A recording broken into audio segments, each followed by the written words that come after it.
கிறிஸ்துவுக்குள் மிகவும் பிரியமான சகோதரர்கள் யாவருக்கும் யெஷுவா கிறிஸ்துக்குள்ளான அன்பான வாழ்த்தலை தெரிவித்துக் கொள்கிறேன். நாம் கடந்த 2 வாரங்களாக யெஷுவா கிறிஸ்து மாம்சத்தில் இருந்த நாட்களை குறித்து நாம் பார்த்து கொண்டிருக்கிறோம்.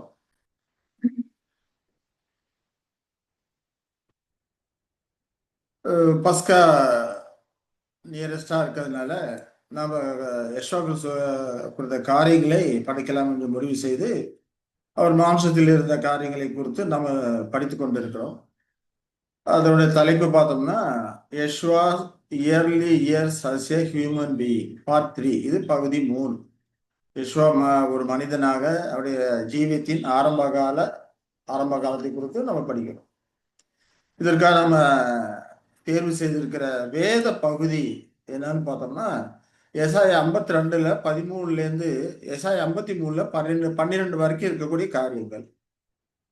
அது 3 பகுதிகளாக பிரித்து படிக்க முற்பட்டு கொண்டு இருக்கிறோம். முதல் பகுதி பார்த்தோம்னா எசாயா 52 13 15 வரைக்கும். இந்த வசனங்கள் 13 15 வரைக்கும் நம்ம பார்த்தோம்னா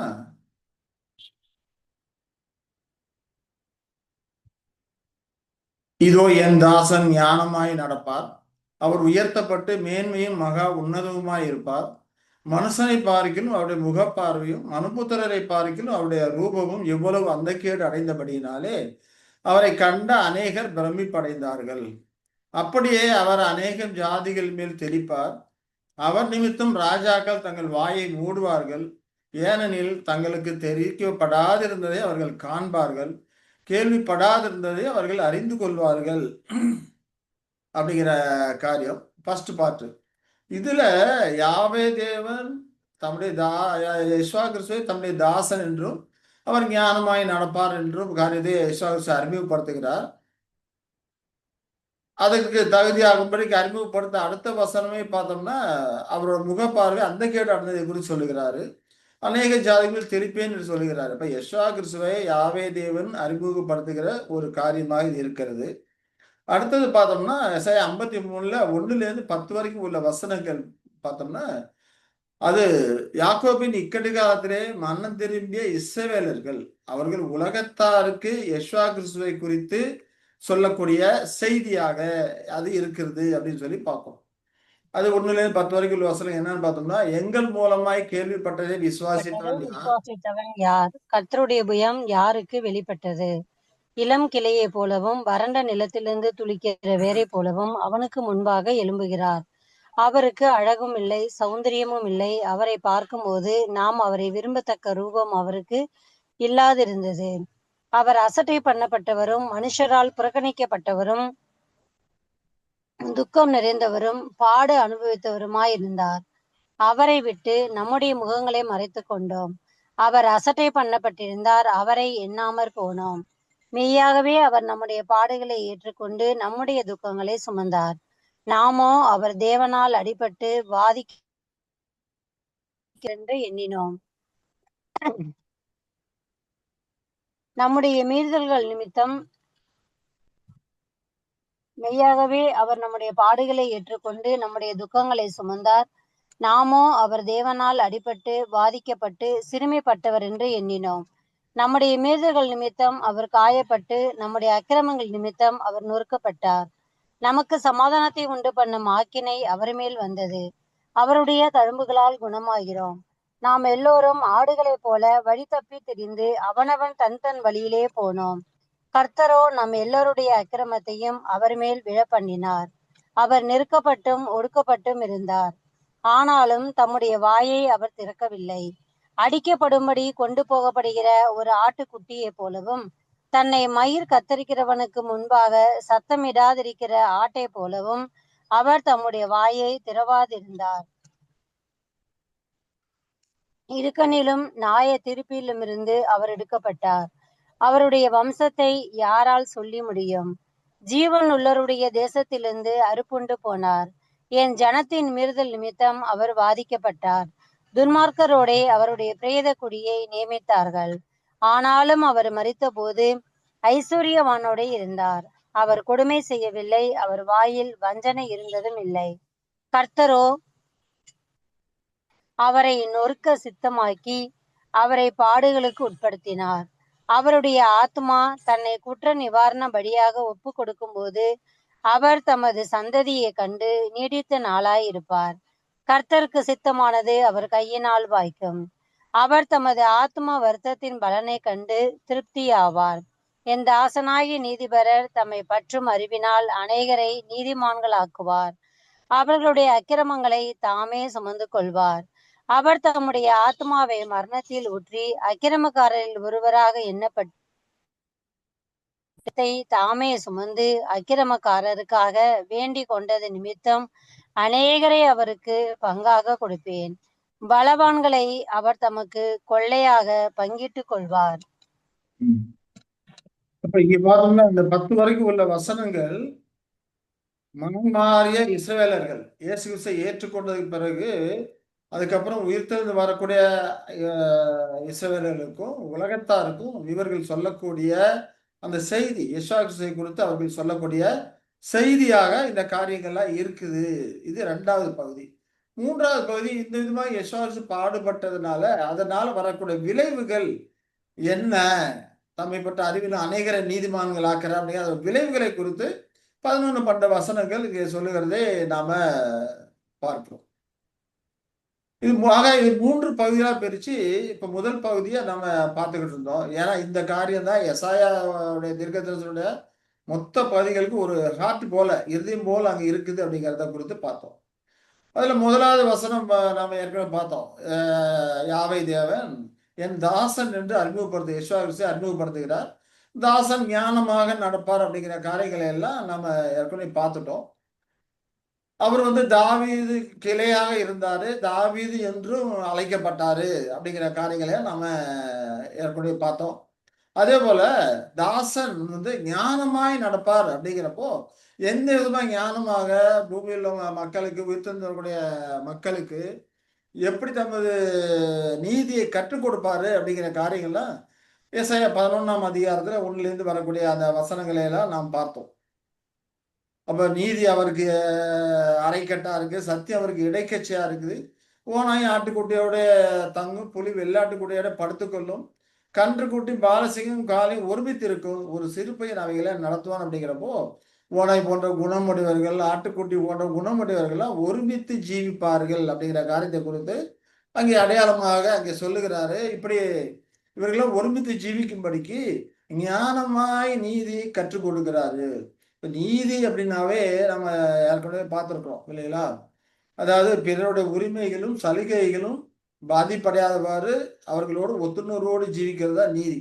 அப்படி பல விதமான குணநலன்கள் கொண்ட மிருகத்தனமான குணநலன்கள் கொண்டவர்கள் எல்லாமே, அந்த இயல்புகள் கொண்டவர்கள் எல்லாருமே சிறு பிள்ளை போல அவர்கள் மாறிடுவாங்க, கள்ளங்கபடம் இல்லாதவரைக்கு மாறுவாங்க. அப்படி அவருடைய கிறிஸ்துவின் ராஜ்யம் அப்படி மாற்றும். அப்படி மாற்றி அவர்களுக்கு நீதியை கற்றுக் கொடுக்கக்கூடியவர்களா இருப்பாங்க. எல்லாரும் ஒருமித்து சத்திய காரியங்களை படிக்கக்கூடியவர்களா இருப்பாங்க. அதனால்தான் சிங்கம் மாட்டை பசுவும் கரடியும் கூடி மேயும் அவங்க குட்டிகள் ஒருமித்து படுத்துக்கொள்ளும், சிங்கம் மாட்டை போல வைக்கோல் தின்னும் என்ற அந்த காரியங்களை நாம கடந்த வாரத்துல அதை பார்த்துட்டோம். சரிங்களா? அப்போ அப்படிப்பட்ட ஞானமாய் அவரு ராஜ்யத்தை ஸ்தாபிக்கும் போது, மக்களுக்கு நீதியை கற்றுக்கொள்ளும் போது அவருடைய பரிசுத்த பர்வதமும் தீங்கு செய்வாரும் இல்லை, கேடு செய்வாரும் இல்லை.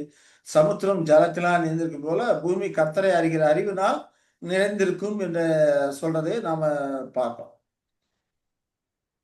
இப்படி சொல்லிட்டு அவர் அடுத்ததா என்ன சொல்றாரு அப்படின்னு சொல்லி நாம பார்த்தோம்னா, அந்த என் தாசன் ஞானமாய் நடப்பார், அவர் உயர்த்தப்பட்டு மேன்மை மகா உன்னதமா இருப்பார்னு சொல்லிட்டு அதுக்கு அடுத்த வசனமா என்ன சொல்றாரு? மனுஷனை பார்க்கிலும் அவருடைய முகப்பார்வையும் மனபுத்திரரை பார்க்கிலும் அவருடைய முரூபமும் இவ்வளவு அந்த கேடு அடைந்தபடியினாலே அவரை கண்ட அநேகர் பெருமைப்படைந்தாரு அப்படிங்கிறாரு. தாசன் அறிமுகப்படுத்துறாரு, ஞானமாய் நடப்பாரு சொல்றாரு, மேன்மை மகா உன்னதமாய் இருப்பார்னு சொல்லிட்டு அடுத்த வசனம் அப்படி ரொம்ப கீழான ஒரு தாழ்த்தப்பட்ட ஒரு காரியத்தை அங்க சொல்லுகிறாரு. அவருடைய உபத்திரவங்களையும் துன்ப துயரங்களையும் அங்க விவரிக்கிறாரு அப்படின்னு சொல்லி நம்ம இந்த இடத்துல பார்க்கும்போது இந்த காரியங்கள் அவர் படுகிற உபத்திரங்களும் அந்த துன்ப துயரமும் தான் அவருக்கு என்ன கொடுக்குது? மேன்மையும் மகா உன்னதமான அந்த காரியங்களுக்கு அவரை தகுதியாக்குது அப்படிங்கிறத நம்ம புரிஞ்சுக்கணும். அதுதான் யாவை தேவன் அறிமுகப்படுத்தும்போது சொல்றாரு, உன்னதமா உயர்த்தப்படும் சொல்லிவிட்டு, அப்படி உயர்த்தப்படுவதற்கு ஆயத்தப்படுத்தக்கூடிய பாடுகள் அவசியம். தேவனுடைய தம்முடைய தாசனை எந்த நியமத்தின் கட்டுப்பாடும் இல்லாம உயர்த்தல. அந்த மேன்மையான உயர்த்துதலுக்கு அவர் பாத்திரமான இருக்கணும். அதற்கு தகுதியாம்சத்தோட அவர் இருக்கணும் அப்படின்னு சொல்லிட்டு அங்க அவரை வந்து இந்த விதமா பாடுகளுக்கு உட்படுத்துறாரு அப்படின்னு சொல்லி நம்ம பார்ப்போம்.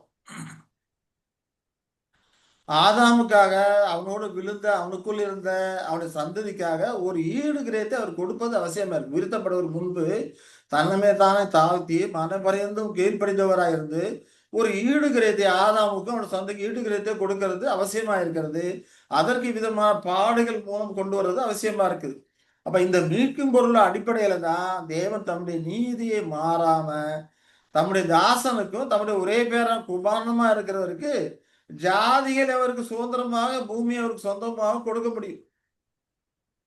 அந்த உயர்த்துதல் இந்த இந்த இந்த தகுதியாம்சத்தின் மூலமாக கிடைக்கக்கூடியதாக இருக்குது. சங்கீதத்தில் சொல்லப்படுவது போல ஜாதிகளை அவருக்கு சுதந்திரமாகவும் பூமி அவருக்கு சொந்தமாகவும் கொடுப்பேன் என்று சங்கீதம் 2ஆம் சங்கீதத்தில் சொல்லப்பட்டது போல அங்கே அவர் கொடுக்கிறாரு அப்படிங்கிறத நாம பார்க்கிறோம். அப்போ அவர் உன்னதமாக உயர்த்தப்படுவதற்கு முன்பு அதுக்கு தகுதியாகும்படிக்கு இப்படி தாழ்த்தப்படுவது ஒரு அவசியமா இருக்கிறது. தாழ்த்தப்படுகிறவர்கள் உயர்த்தப்படுவார்கள் என்று நம்ம பார்க்கிறோம்.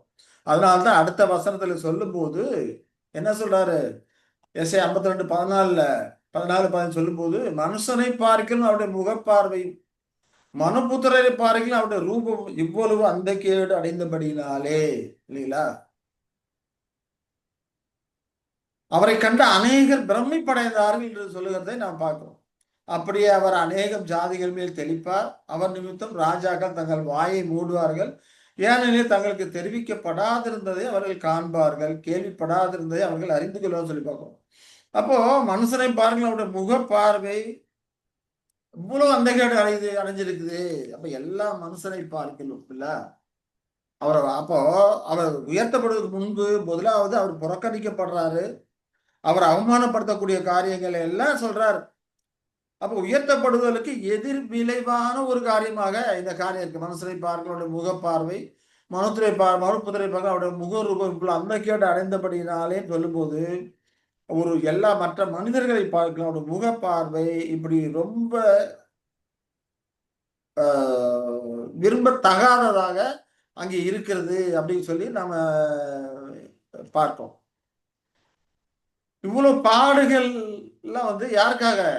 மனு மக்களை ஆதாமையும் அவனுக்கு ஒரு சந்ததி மீட்டு எடுத்து அவர்களுக்கு மறுபடியும் இழந்து போன அந்த காரியங்களை எல்லாம் இழந்து போன ஜீவனுக்கு ஆதாரமான உரிமைகள் எல்லாத்தையும் கொடுப்பதற்கு அவர் தன்னை தகுதியாக்கும்படிக்கு இவ்வளவு பாடுகள் அவருக்கு அவசியமா இருந்தது அப்படின்னு சொல்லி நம்ம பார்ப்போம். அதனால்தான் சங்கீதத்துல 22 சொல்லும் போது இந்த பாடுகளை குறித்து சொல்லும் என்ன சொல்றாரு? சங்கீதம் 22 6, 7, 8 படிக்கும்போது நானும் ஒரு புழு, மனுஷன் அல்ல, மனுஷரால் நிந்திக்கப்பட்டும் ஜனங்களால் அவமதிக்கப்பட்டும் இருக்கிறேன். என்னை பார்க்கிறவர் எல்லாரும் என்னை பரியாசம் பண்ணி உதட்டை பிதுக்கி தலையை துலுக்கி கர்த்தர் மேல் நம்பிக்கையா இருந்தானே அவர் இவனை விடுவிக்கட்டும், இவன் மேல் பிரியமா இருக்கிறாரே என்று அங்க சொல்லுகிறதை பார்த்தோம். அப்ப இவ்வளவு பாடுகளுக்கு மத்தியில அவரை எப்படி பாக்குறாங்க? ஒரு புழுவை போல பாக்குறாங்க. அவரை சிலுவைக்கு மரணத்துக்கு ஒப்பு கொடுத்த அவர்கள்லாம் என்ன பண்றாங்க? ஒரு புழுவை போல பார்க்கிறாங்க அப்படின்னு சொல்லி அங்க சொல்லுகிறதை பார்க்கும். நான் ஒரு புழு, மனுஷன் இல்லை, மனுஷனால் நிந்திக்கப்படக்கூடியவரா இருக்குது. இப்போ அந்த பாடுகளை குறித்து விசேஷத்துல நம்ம படிக்கும் போது ஒவ்வொரு தடவையும் அவரை எப்படி சொல்றாங்க? நீ தேவனுடைய குமாரனையானால் எங்களுக்கு ஒரு அடையாளத்தை காமிய, தேவனுடைய குமாரனை ஆனா இதை செய்ய, தேவனுடைய குமாரன் ஆனா சிலுவையிலிருந்து இறங்கி வா. சாத்தானு கூட அதே வார்த்தையை சொல்லிதான் சோதிக்கிறான். தேவனுடைய குமாரனை ஆனால் உப்பரிருந்து கீழே குதி, தூதர் உன்னை வந்து ஏந்தி கொண்டு போவதா எழுதியிருக்கிறதே. இப்ப என்னன்னா அவருடைய ஈகோவை டச் பண்ற மாதிரியே சொல்லுவாங்க. இப்ப நமக்கெல்லாம் பார்த்தோம்னா நம்மளை யாராவது நீ உங்க அப்பாவுக்கு பிள்ளையா இருந்தா இதை செய்ய பார்ப்போம் அப்படின்னு சொல்லும் போது அங்கே ஒரு ஈகோ நமக்கு வரும் இல்லையா? கோபம் வரும். ஆனா அதே போலதான் இவருக்கு சொல்றாரு. இவர் தம்முடைய யாவை தேவன் எப்படி என்பிதா என் பிதா எனக்கு கொடுத்த காரியங்களை செய்யாம இருப்பேனோ அப்படி சொல்லி வார்த்தைக்கு வார்த்தை எப்படி சொல்றாரு? யாவே தேவனை என் பிதான்னு சொல்றாரு. ஆனா இவரை நிந்திக்கிறவர்கள் எப்படி நிந்திக்கிறாங்க? நீ தேவனுடைய குமாரனை ஆனால் சிலுவையிலே இருந்து இங்க வா, தேவனுடைய குமாரனை ஆனால் வானத்திலே எங்களுக்கு ஒரு அடையாளம் காட்டு, இல்லையா? தேவனுடைய குமாரனை ஆனால் உப்பரிகளிலிருந்து கீழே குதி, இப்படியே சொல்லிடுறாங்க. அதான் சொல்றார், மனுஷரால் நிந்திக்கப்பட்டும் ஜனங்களால் அவமதிக்கப்பட்டும் இருக்கிறேன் அங்க சொல்வதை பார்ப்போம். என்னை பார்க்கிறவர்களால் என்னை பரியாசம் பண்ணி உதட்டி பெருக்கி தலையை துணுக்குறாங்க. கர்த்தர் மேல் நம்பிக்கையா இருந்தானே வெடிக்கட்டும் பார்ப்போம். சிலுவையில் அடைஞ்சிருக்கும் போது கூட அங்க அந்த சோல்ஜர்ஸ் அதான் சொல்றாங்க, ஏலி ஏலி லாமா சபக்தானின்னு அவளை கூப்பிடும் போது, என் தேவனை ஏன் என்னை கைவிட்டு கூப்பிடும் போதோ இதோ ஏலி வருவானா பார்ப்போம், தேவன் காப்பாற்றுவார பார்ப்போம், பொருள் அப்படின்னு சொல்றதுன்னு நம்ம பார்க்கிறோம். அப்ப கர்த்தர் மேல் நம்பிக்கையா இருந்தானே அவர் இவனை விடுவிக்கட்டும், இவர் மேல் பிரியமா இருக்கிறாரா பார்ப்போம் அப்படின்ற மாதிரிலாம் அவர்களை தூஷிக்கிறார்கள், எள்ளி நகையாடுகிறார்கள். அப்படிங்கிறத நம்ம சுவிசேஷம் மூலம் அறிந்து கொள்கிறோம். இதெல்லாம் எதற்காக? அவர் மணமக்களை மீட்டு எடுக்கிறதுக்காக அவருக்கு இந்த பாடுகள் அவசியமா இருக்கிறது. நம்மை போல சோதிக்கப்பட்டு பாவமில்லாத இருக்கிற ஒரு பிரதான ஆசாரியரா இருக்கும்படிக்கு தேவன் அவரை இவ்விதமாக இந்த பாடுகளுக்கு உட்படுத்தி இருக்கிறாரு அப்படின்னு சொல்லி நாம பார்க்கிறோம். அநேகரை ரட்சிப்புக்குள்ளே கொண்டு வரும்போது அவருடைய ரட்சிப்பின் அதிபதியை உபத்திரவங்களினால் பூர்ணப்படுத்த எமக்கு ஏற்றதா இருக்கு என்று எபிரேயர்ல படிக்கிறோம், பவுல படிக்கிறோம் இல்லைங்களா? அப்போ அந்த இடத்துக்கு இவர் தகுதியாகும்படிக்கு இவ்வளவு பாடுகளும் பரியாசங்களும் உபத்திரமும் அவருக்கு வேணியதா இருக்கிறது என்று தேவ ஞானம் கருதுகிறார். அப்பதான் நமக்கு உதவி செய்வதற்கு அவர் வல்லவராக இருப்பாரு அப்படிங்கிறத தேவன் ஞானம் காண்கிறது.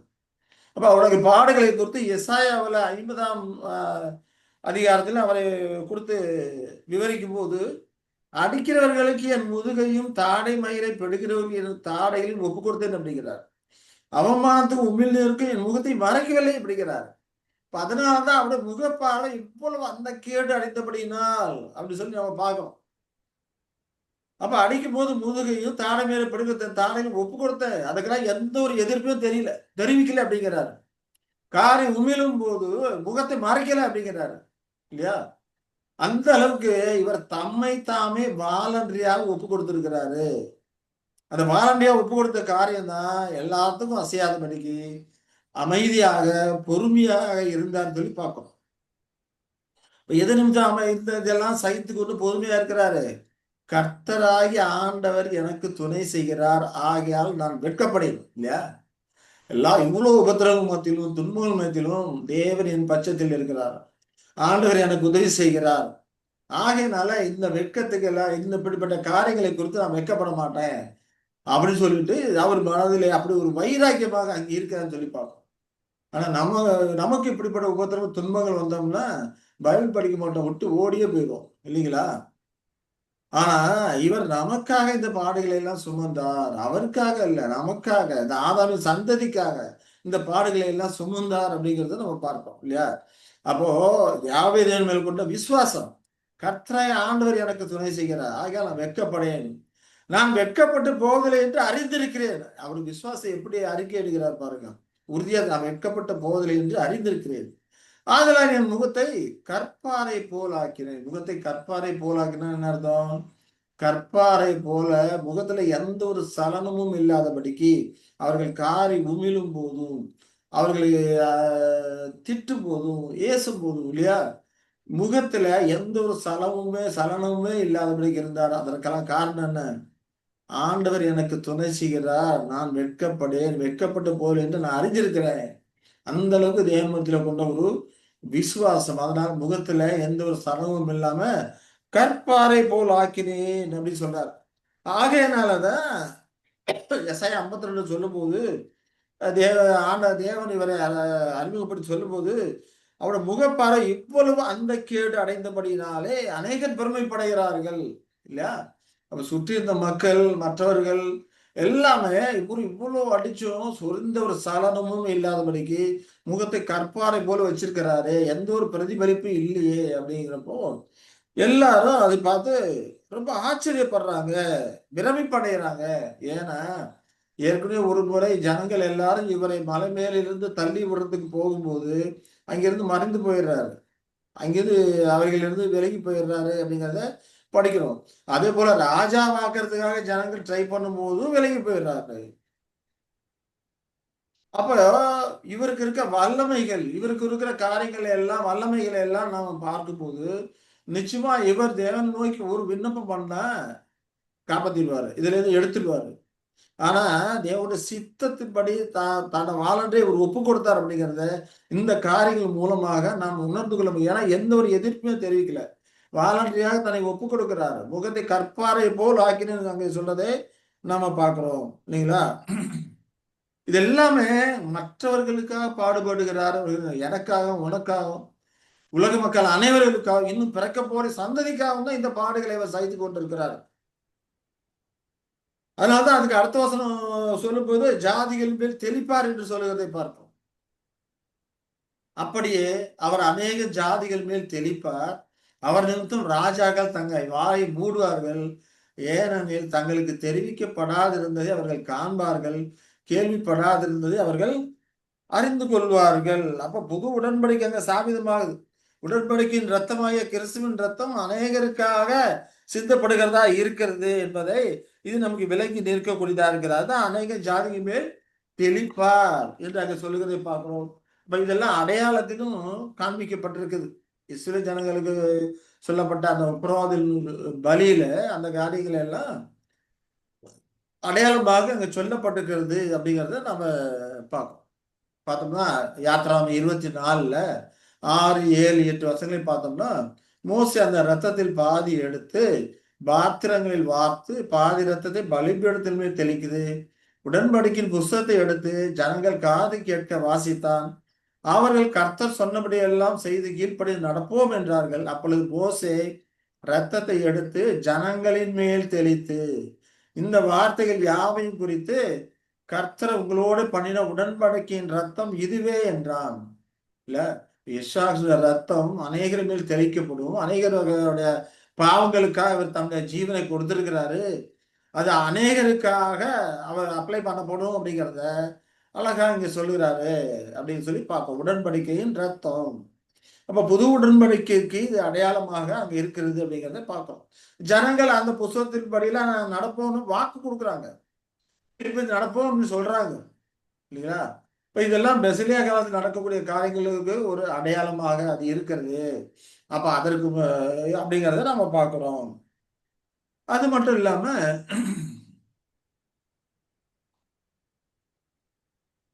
எசேக்கியேல் இந்த காரியங்களுக்கு சொல்றேன். எசேக்கியேல் 36, 25 பார்த்தோம்னா, அப்பொழுது நான் உங்கள் மேல் சுத்தமான ஜலம் தெளிப்பேன். நான் உங்களுடைய எல்லா அசுத்தங்களையும் உங்களுடைய எல்லா நரகலான விக்கிரங்களையும் நீக்கி உங்களை சுத்தமாக்குவேன். நீங்கள் சுத்தமாவீர்கள். அப்ப உடன்படிக்கை ரத்தம், யெகோவா ரத்தம் சகல பாவங்களை நீக்கி நம்ம சுத்திகரிக்கக்கூடியதா இருக்குது. அப்ப சுத்தமான ஜலம் அப்படிங்கிறப்போ அது சத்தியத்தை குறிக்கூடிய கிறிஸ்துவ குறித்த சத்தியம்.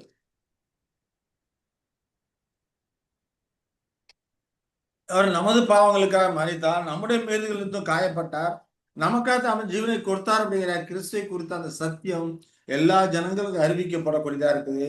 அதனால்தான் அடுத்த பாட்டுல எஸ்ஐயா 53ல 1-10 வரைக்கும் இருக்க காரியங்கள் இயேசு கிறிஸ்துவை ஏற்றுக்கொண்ட மனம் திரும்பிய அந்த யூதர்கள் மற்றவர்களுக்கு அந்த சத்தியத்தை குறித்து கிறிஸ்துவை குறித்து அறிவிக்கிறாங்கன்னு சொல்லி பார்ப்போம். அப்போ சுத்தமான ஜலம் தெளிப்பது எசேக்கியேலும் இது எசேக்கியேல் தீர்க்கதரிசியும் இதை குறித்து அங்க சில உங்கள் மேல் சுத்தமான ஜலம் தெளிப்பேன், எல்லா அசுத்தங்களையும் உங்களுடைய எல்லா நரகலான விக்கிரகங்களையும் நீக்கி உங்களை சுத்தமாக்குவேன்னு. அப்ப நீங்க சுத்தமாவீர்கள். எஸ்ஆர்எஸ் கூட யாவை தேவன்கிட்ட வேண்டுதல் பண்ணும்போது யோவான் 17ஆம் அதிகாரத்தில் படிக்கிறோம், உங்களுடைய வசனத்தினாலே அவர்களை பரிசுத்தமாக்கும், உங்களுடைய வசனமே சத்தியம் இல்லையா, உங்களுடைய சத்தியத்தினாலே அவர்களை பரிசுத்தமாக்கும், உங்களுடைய வசனமே சத்தியம் என்று அங்கே சொல்லுகிறதே நம்ம படிக்கிறோம். அப்போ சுத்தமான ஜலம் தெளிக்கிறேன் அப்படிங்கிறப்போ யெகோவா கிறிஸ்துவை குறித்த சத்தியம், நமது மீட்கும் பலி, நம்முடைய மீட்கும் பொருள், நம்முடைய பாவங்களை காயப்பட்டார், நம்முடைய அக்கிரமங்கள் அவர் மேல் சுமத்தப்பட்டது அப்படிங்கிற சத்தியம் எல்லாம் அவர்களை சுத்திகரிக்கக்கூடியதா இருக்குது அப்படின்னு சொல்லி நம்ம பார்ப்போம்.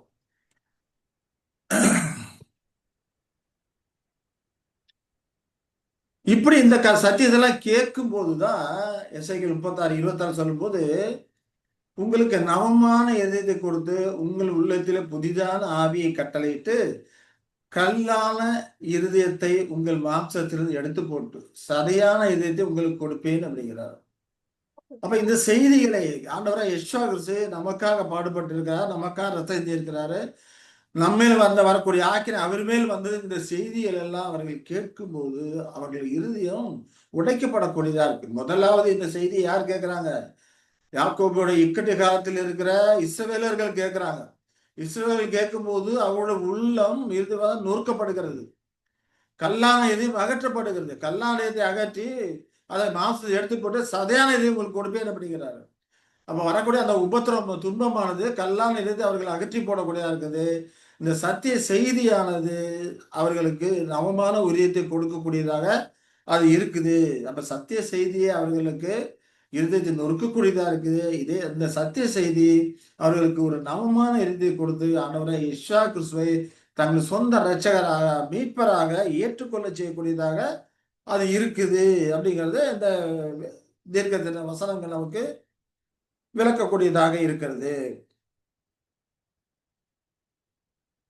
அதுல பார்க்கும்போது ராஜாக்கள் இல்லையா வாயை மூடுவாரும் சொல்லப்பட பார்க்கிறோம். அப்போ இந்த ராஜாக்கள் யாருன்னா ஒவ்வொரு பூமியில இருக்கிற ஒவ்வொருத்தனும் ராஜா தான். நித்திய ஜீவன் அளிக்கப்பட்டு ஆதியில் கொடுக்கப்பட்ட பூமியின் மேல ஆளுகை மறுபடியும் பெற்றுக்கொள்ளக்கூடிய ஒவ்வொரு மனுக்களும் நித்திய ஜீவனை பெற்றுக்கொள்ளக்கூடிய ஒவ்வொரு மனிதனும் பூமியிலே ராஜாக்களா இருப்பாங்க. இந்த ராஜாக்கள் தான் தங்கை வாயை மூடக்கூடியவர்களா இருப்பாங்க. இவ்வளோ காரியங்கள் நடந்து இறந்து போனதை திரும்ப கொடுத்து ஆண்டவர் இப்படி நித்திய ஜீவன் நம்ம கொடுத்து வைத்திருக்கிறார் அப்படிங்கிறப்போ இவருக்கு எதிராக எந்த ஒரு வார்த்தையும் பேசாதபடிக்கு பிரமிப்படைந்தவர்களாக தங்கள் வாயை மூடக்கூடியவர்களாக இருக்கிறாங்க. வியப்பினாலே போற்று துதிக்கும் பக்தியினாலே தங்கள் வாயை மூடிக்கொள்வார்கள். ஏன்னா இவரை குறித்த சத்தியங்கள் அவ்விதமாக அவர்களை கொண்டு போய் சேர்க்கும். நித்திய ஜீவன் வரைக்கும் இழந்து போனதெல்லாம் திரும்ப பெற்று நித்திய ஜீவன் வரைக்கும் இவர்களை கொண்டு போகுது அப்படிங்கிறத பார்க்கும்போது நிச்சயமா அவங்க என்ன பண்ணுவாங்க? பிரமிப்படைந்தவர்களாய் போற்றி துதிக்கு பயபக்தியோடு தங்கள் வாயை மூடிக்கொள்வார்கள். யோபு கூட சொல்றார், நான் 2 தடவை பேசினேன், ஆனாலும் நான் என் வாயை மூடிக்கொள்கிறேன் அப்படின்னு சொல்றதெல்லாம் பார்க்கணும் இல்லையா? அந்த அளவுக்கு தன்னை தாழ்த்துறான். அதுபோல ஒவ்வொரு மனிதனும் தேவனுக்கு முன்பாக கிறிஸ்துக்கு முன்பாக தன்னை தாழ்த்தக்கூடியவனாக அவருக்கு எதிராக எந்த ஒரு வார்த்தை பேசாதவனாக தங்கள் வாயை மூடிக்கொள்ளக்கூடியவர்களாக இருப்பார்கள். அதான் ராஜாக்கள் தங்கள் வாயை மூடுவார்கள் என்று அங்கே சொல்லுகிறதை பார்க்கிறோம். அது மட்டும் இல்லாம தங்களுக்கு தெரிவிக்கப்படாதிருந்ததை அவர்கள் காண்பார்கள், கேள்விப்படாதிருந்ததை அவர்கள் அறிந்து கொள்வார்கள் என்று பார்க்கிறோம் இல்லையா? அப்ப இந்த சத்திய செய்தி எல்லாம் அவர்கள் கேள்விப்படாதது. இந்த கிறிஸ்துவ ராஜ்யத்தை குறித்த காரியங்கள் எல்லாம் அவர்கள் அறியாததா இருக்குது. இப்படி தங்களுக்கு தெரிவிக்கப்படாத இருந்தாலும் அவர்கள் காண்பாங்க, கேள்விப்படாத இருந்தாலும் அறிந்து கொள்வார்கள். இது இந்த பெசிலியா காலத்தில் நடக்கக்கூடிய அப்படிப்பட்ட காரியங்கள் அதுக்கு முன்னால் அவர்கள் கேள்விப்பட்டதே கிடையாது, அறிந்து கொண்டதே கிடையாது. அதெல்லாம் அப்ப பார்க்குவாங்க. கிறிஸ்து எவ்விதமாக ஞானமாக அநேருக்கு சத்தியத்தை படிப்பித்து கொடுக்கிறாரு, நீதியை கற்றுக் கொடுக்கிறாரு. இந்த காரியங்களை எல்லாம் காணக்கூடியவர்களா அவங்க இருப்பாங்க. அப்ப அந்த காலகட்டத்தில் அவர்கள் இதெல்லாம் அறிந்து கொள்வார்கள் என்று தீர்க்கதரிசி சொல்லுகிறதை நாம கேட்கிறோம். அப்போ இப்போ பஸ்காவை ஆசரிக்க போகிற நாமும் நமக்கு கூட இது அநேக பல பாடங்களா இருக்கிறது. நாமும் உண்மையிலே ஆண்டவரை யெஷுவா சொன்ன பாடுகள் எனக்கானது, என்னுடைய பாவங்களுக்கானது அப்படிங்கலாம் அறிந்து உணர்ந்து இருக்கிறோமா? நம்முடைய இருதயம் நொறுக்கப்பட்டிருக்கிறதா? அதெல்லாம் யோசிக்கும் போது நம்முடைய இருதயம் நொறுக்கப்பட்டிருக்கிறதா, உடைக்கப்பட்டிருக்கிறதா, சத்தியத்தை ஏற்றுக்கொண்டு இருக்கிறோமா, நீதியை கற்றுக்கொண்டு வருகிறோமா? பெசிலியா காலத்துல உலக மக்களுக்கு கொடுக்கறதுக்கு அநேக பல ஆசீர்வாதமான காரியங்கள், சத்திய வெளிச்சத்தை, நீதிக்கான படிப்பினைகளை தேவன் இப்பொழுது நமக்கு கொடுத்து கொண்டு இருக்கிறார். இந்த எபிபனி காலத்திலே கொடுத்து கொண்டு இருக்கிறார். அப்ப எபிபனி காலத்திலே இவ்வளவு காரியங்கள் அறிந்திருக்கிறார். நம்முடைய இருதயம் நொறுக்கப்பட்டிருக்கிறதா? கல்லான இருதயம் அகற்றப்பட்டிருக்கிறதா? சதையான இருதயம் நம்மளுக்கு சிருஷ்டிக்கப்பட்டிருக்கிறதா? அது தேவனுடைய பிரமாணங்கள் இருக்குதா? தேவனுடைய பிரமாணங்கள் நாம கீழ்ப்படுகிறோமா? நம்முடைய ஒவ்வொரு காரியத்திலும் நம்முடைய சித்தம் என்ன, தேவனுடைய சித்தம் என்ன என்று ஆராய்ந்து அறிந்து யெஷுவா கிறிஸ்துவை போல நாம் செயல்படுகிறோமா? யெஷுவா கிறிஸ்து ஒவ்வொரு காலகட்டத்திலும் என் பிதாவின் சித்தம், பிதாவின் சித்தம்னு சொல்றாரு இல்லையா? பிதா எனக்கு என்ன பேச சொல்றாரோ, பிதா எனக்கு என்ன செய்ய சொல்றாரோ, பிதா எனக்கு என்ன காண்பிக்கிறாரு, அதையே சுயமா நான் எதுவுமே செய்யல அப்படிங்கிறாரு. அப்ப அவருடைய அடிச்சுவடுகள் நடக்கிற ஒவ்வொரு சகோதரனும் சகோதரியும் இல்லையா, இப்ப நம்மிடம் உள்ள இந்த மாம்ச ரீதியான காரியங்கள், உலகத்தன்மான காரியங்களை அகற்றி போட்டு, அப்படிப்பட்ட இருதயத்துல அகற்றி போட்டு நவமான இருதயத்தை நாம எடுத்துக்கொண்டு இருக்கிறோமோ அப்படின்னு நம்மை நாமே கேட்கக்கூடிய ஒரு கேள்வியாக இருக்கிறது. ஏசாயா 49:7 பார்க்கும்போது, இஸ்ரவேலின் மீட்பரும் அதன் பரிசுத்தருமாய கர்த்தர் மனுஷரால் அசட்டை பண்ணப்பட்டவரும் ஜாதியாரால் அருவருக்கப்பட்டவரும் அதிகாரிகளுக்கு ஊழியக்காரனுமாய் இருக்கிறவரை நோக்கி, உண்மையான கர்த்தர் நிமித்தம் உண்மை தெரிந்து கொண்ட இஸ்ரவேலின் பரிசுத்த நிமித்தமும் ராஜாக்கள் கண்டு எழுந்திருந்து பிரபுக்கள் பணிந்து கொள்வார் என்று சொல்லுகிறதே நாம பார்க்கிறோம் இல்லைங்களா.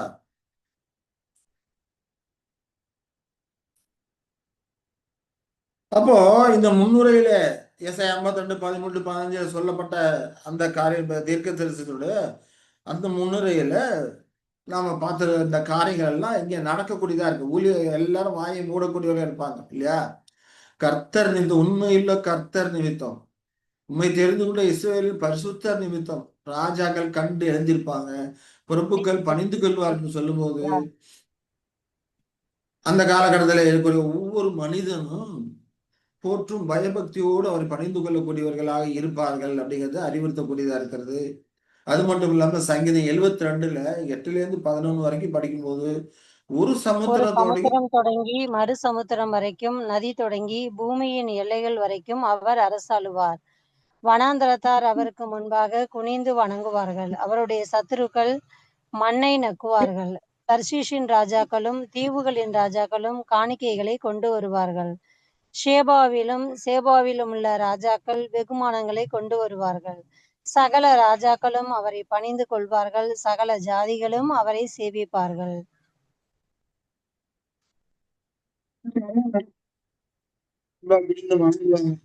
சத்துருக்கள் மண்ணை நக்குவார்கள் அப்படிங்கிறப்போ, சாத்தானும் சுயன உலகத்தனமான காரியங்கள், சாத்தான அமைப்புகள் இதெல்லாம் அழிக்கப்பட்டு போயிடும். இப்ப தர்சீஷ் ராஜாக்கள், தீவுகள் ராஜாக்கள் அப்படிங்கிறப்போ, குடியரசு தீவுகள் அப்படிங்கிறப்போ குடியரசு நாடுகளை குறிக்கூடாது. எல்லா நாட்டிலும் உள்ளவர்களும் எல்லாருமே அவர்களுக்கு காணிக்கை கொண்டு வரக்கூடியவர்களாக இருப்பார்கள். ராஜாக்கள் வெகுமானங்களை கொண்டு வருவாங்க. சகல ராஜாக்கள் அவரை பணிந்து கொள்வார்கள். சகல ஜாதி அவரை சேவிப்பார்கள். அப்ப அவருடைய அரசாள்களை எப்படி இருக்கும், ஒரு சமுத்திரம் தொடங்கி மறு சமுத்திரம் வரைக்கும், நதி தொடங்கி பூமியின் எல்லை வரைக்கும் அவர் அரசாளுவார். இந்த அளவுக்கு அவர் உயர்த்துவார். இவர் உயர்த்துறதுக்கு முன்பாக இந்த அளவுக்கு பாடுகளை பட்டு தம்மை மீட்கும் பலியாக அவர் தம்மை ஒப்பு கொடுக்கணும் அப்படிங்கிறத இந்த வசனங்களே நமக்கு தெரிவிக்கக்கூடிய ஒரு காரியமா இருக்கிறது. இப்ப இந்த காரியங்கள் எல்லாமே யார் கேள்விப்படுவாங்க, இஸ்ரவேலர் கேள்விப்படுவாங்க. அவர்களுக்கு வரக்கூடிய யாக்கோபின் இக்கட்டு காலத்திலே இல்லையா, 2ஆம் இக்கட்டு காலத்திலே இஸ்ரவேலர்களுக்கு இந்த காரியங்கள்லாம் அறிவிக்கப்படும். அப்புறம் அறிவிக்கப்படும் போது அந்த 2வது பகுதியா இருக்க எசாயா 53 1-10 வரைக்கும் படிக்கிறோம் இல்லைங்களா. அப்ப அந்த காரியங்கள் எல்லாமே அறிவிக்கப்படும் போது அவர்களுடைய இருதயம் உடைக்கப்படுது, நொறுக்கப்படுகிறது, கல்லான இருதயம் அகற்றி போட்டு சதையான இருதயம் அவர்களுக்கு கொடுக்கப்படக்கூடியதா இருக்கிறது. அப்போ அவர்கள் தங்கள் பிதாக்கள் செய்த இவ்வளவு அக்கிரம காரியங்கள்லாம் பார்க்கும்போது மனம் உடைக்கப்படும். இவ்வளவு கொடூரமாக நம்முடைய பிதாக்கள் யெஷுவா கிறிஸ்துவை சிலுவையில் அறைந்திருக்கிறாங்களே. அப்போ அந்த பிதாக்கள், அது மட்டும் இல்லாம இவனுடைய ரத்தப்பலி எங்கள் மேலும் எங்கள் பிள்ளைகள் மேலும் சுமரட்டும் என்று சொல்லி இருக்கிறாங்களே. இதன் மூலமாக தான் நமக்கு இவ்வளவு பாடுகள், தேசம் எங்கும் உலக நாடுகள்லாம் சிதறடிக்கப்பட்டு நம்ம சந்ததியர் எல்லாமே இவ்வளவு பாடுகளை, உபத்திரத்தையும் துன்பத்தையும் அனுபவிச்சிருக்கிறாங்க. இப்ப கூட்டி சேர்த்திருக்க இந்த காலகட்டத்திலும் நாம் இதெல்லாம் அறியாதபடிக்கு நாம் இருக்கிறோமே அப்படின்னு சொல்லிட்டு இந்த காரியங்களை அறிந்து உணர்ந்து, எப்ப அறிந்து உணர்ந்து கொள்வாங்க, இக்கட்டு காலத்துல. யாக்கோபுடைய இக்கட்டு காலத்துல அவர்கள் அறிந்து உணர்ந்து கொள்ளக்கூடியவர்களாக இருப்பாங்க, மனம் மாறக்கூடியவர்களாக இருப்பாங்க. அப்ப யாக்கோபுடைய இக்கட்டு காலத்துல, அந்த இக்கட்டு காலத்துல முடிவுக்கு பின்னும் அப்பதான் அவர் என்ன பண்றாரு, யாவே தேவன் அவர்களுக்கு தம்முடைய ஆவி ஊற்றுவார்னு சொல்லப்படுது. கிருபையின் ஆவி, விண்ணப்பத்தின் ஆவி அவர்களுக்காக ஊற்றுவேன்னு சொல்லுவாரு.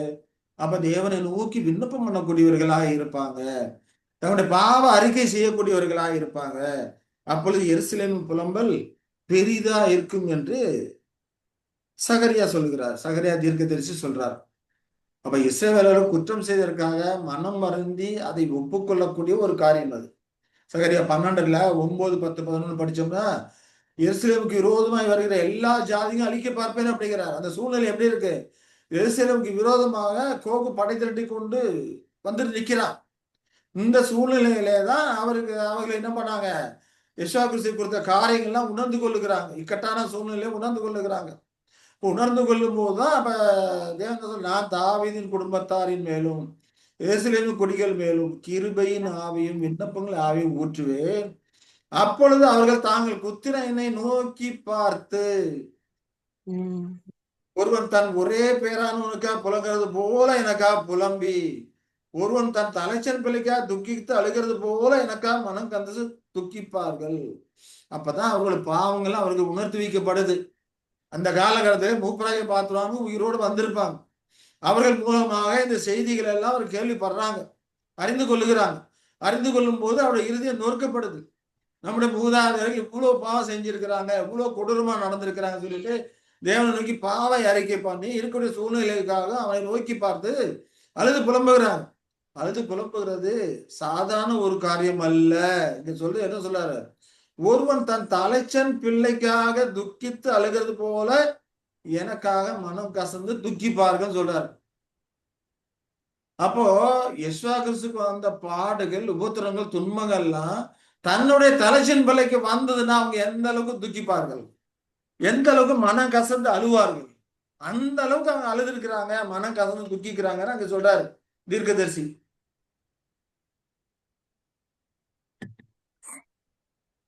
அப்ப அவங்க புலம்பல் நிச்சயமாவே மிக பெரிதா இருக்கும். இப்போ நாம எல்லாம் அநேக தவறுகள் பண்றோம். தவறுகள் நமக்கு உணர்த்தி வைக்கப்படுறது, தேவன் வெளிப்படுத்துறாரு. இவர்கள் துக்கிக்கிறது போல நாம துக்கிக்கிறோமா? இந்த அளவுக்கு நம்முடைய தவறுகளுக்காக, பாவங்களுக்காக மனசாப்படுறோமா? இது நம்ம பஸ்கா காலத்துல நம்மை நாமே கேட்க வேண்டிய ஒரு கேள்வியா இருக்கு. நாம தவறு செய்யும் போது, இல்ல நாம எது தெரிந்தோ தெரியாமல் பாவம் செய்யும் போது நிச்சயமா தேவன் நமக்கு உணர்த்துவார். தப்பு, நீ பண்றது தப்புன்னு உணர்த்துவார். அப்போ நாம பாவ அறிக்கைப்படுறோம், மன்னிப்புக்கு தேவனை நோக்கி ஜெபிக்கிறோம், மன்றாடுறோம். இந்த அளவுக்கு இருக்கிறோமா? ஒருவன் தன் தலைச்சின் பிள்ளைக்கா துக்கியது போல மனங்கிறது துக்கிப்பான்னு சொல்லப்பட்டிருக்கு. நாம் பாவத்துக்காக நாம வருத்தப்படுகிற வருத்தம், வியாகுலம், இந்த அளவுக்கு மனங்கந்து துக்கிக்கிறோமா? இல்லையா? யேசுவா கிறிஸ்து நமக்காக பாடுபட்டு இருக்காரு, நமக்காக ரத்தம் சிந்திருக்கிறாரு.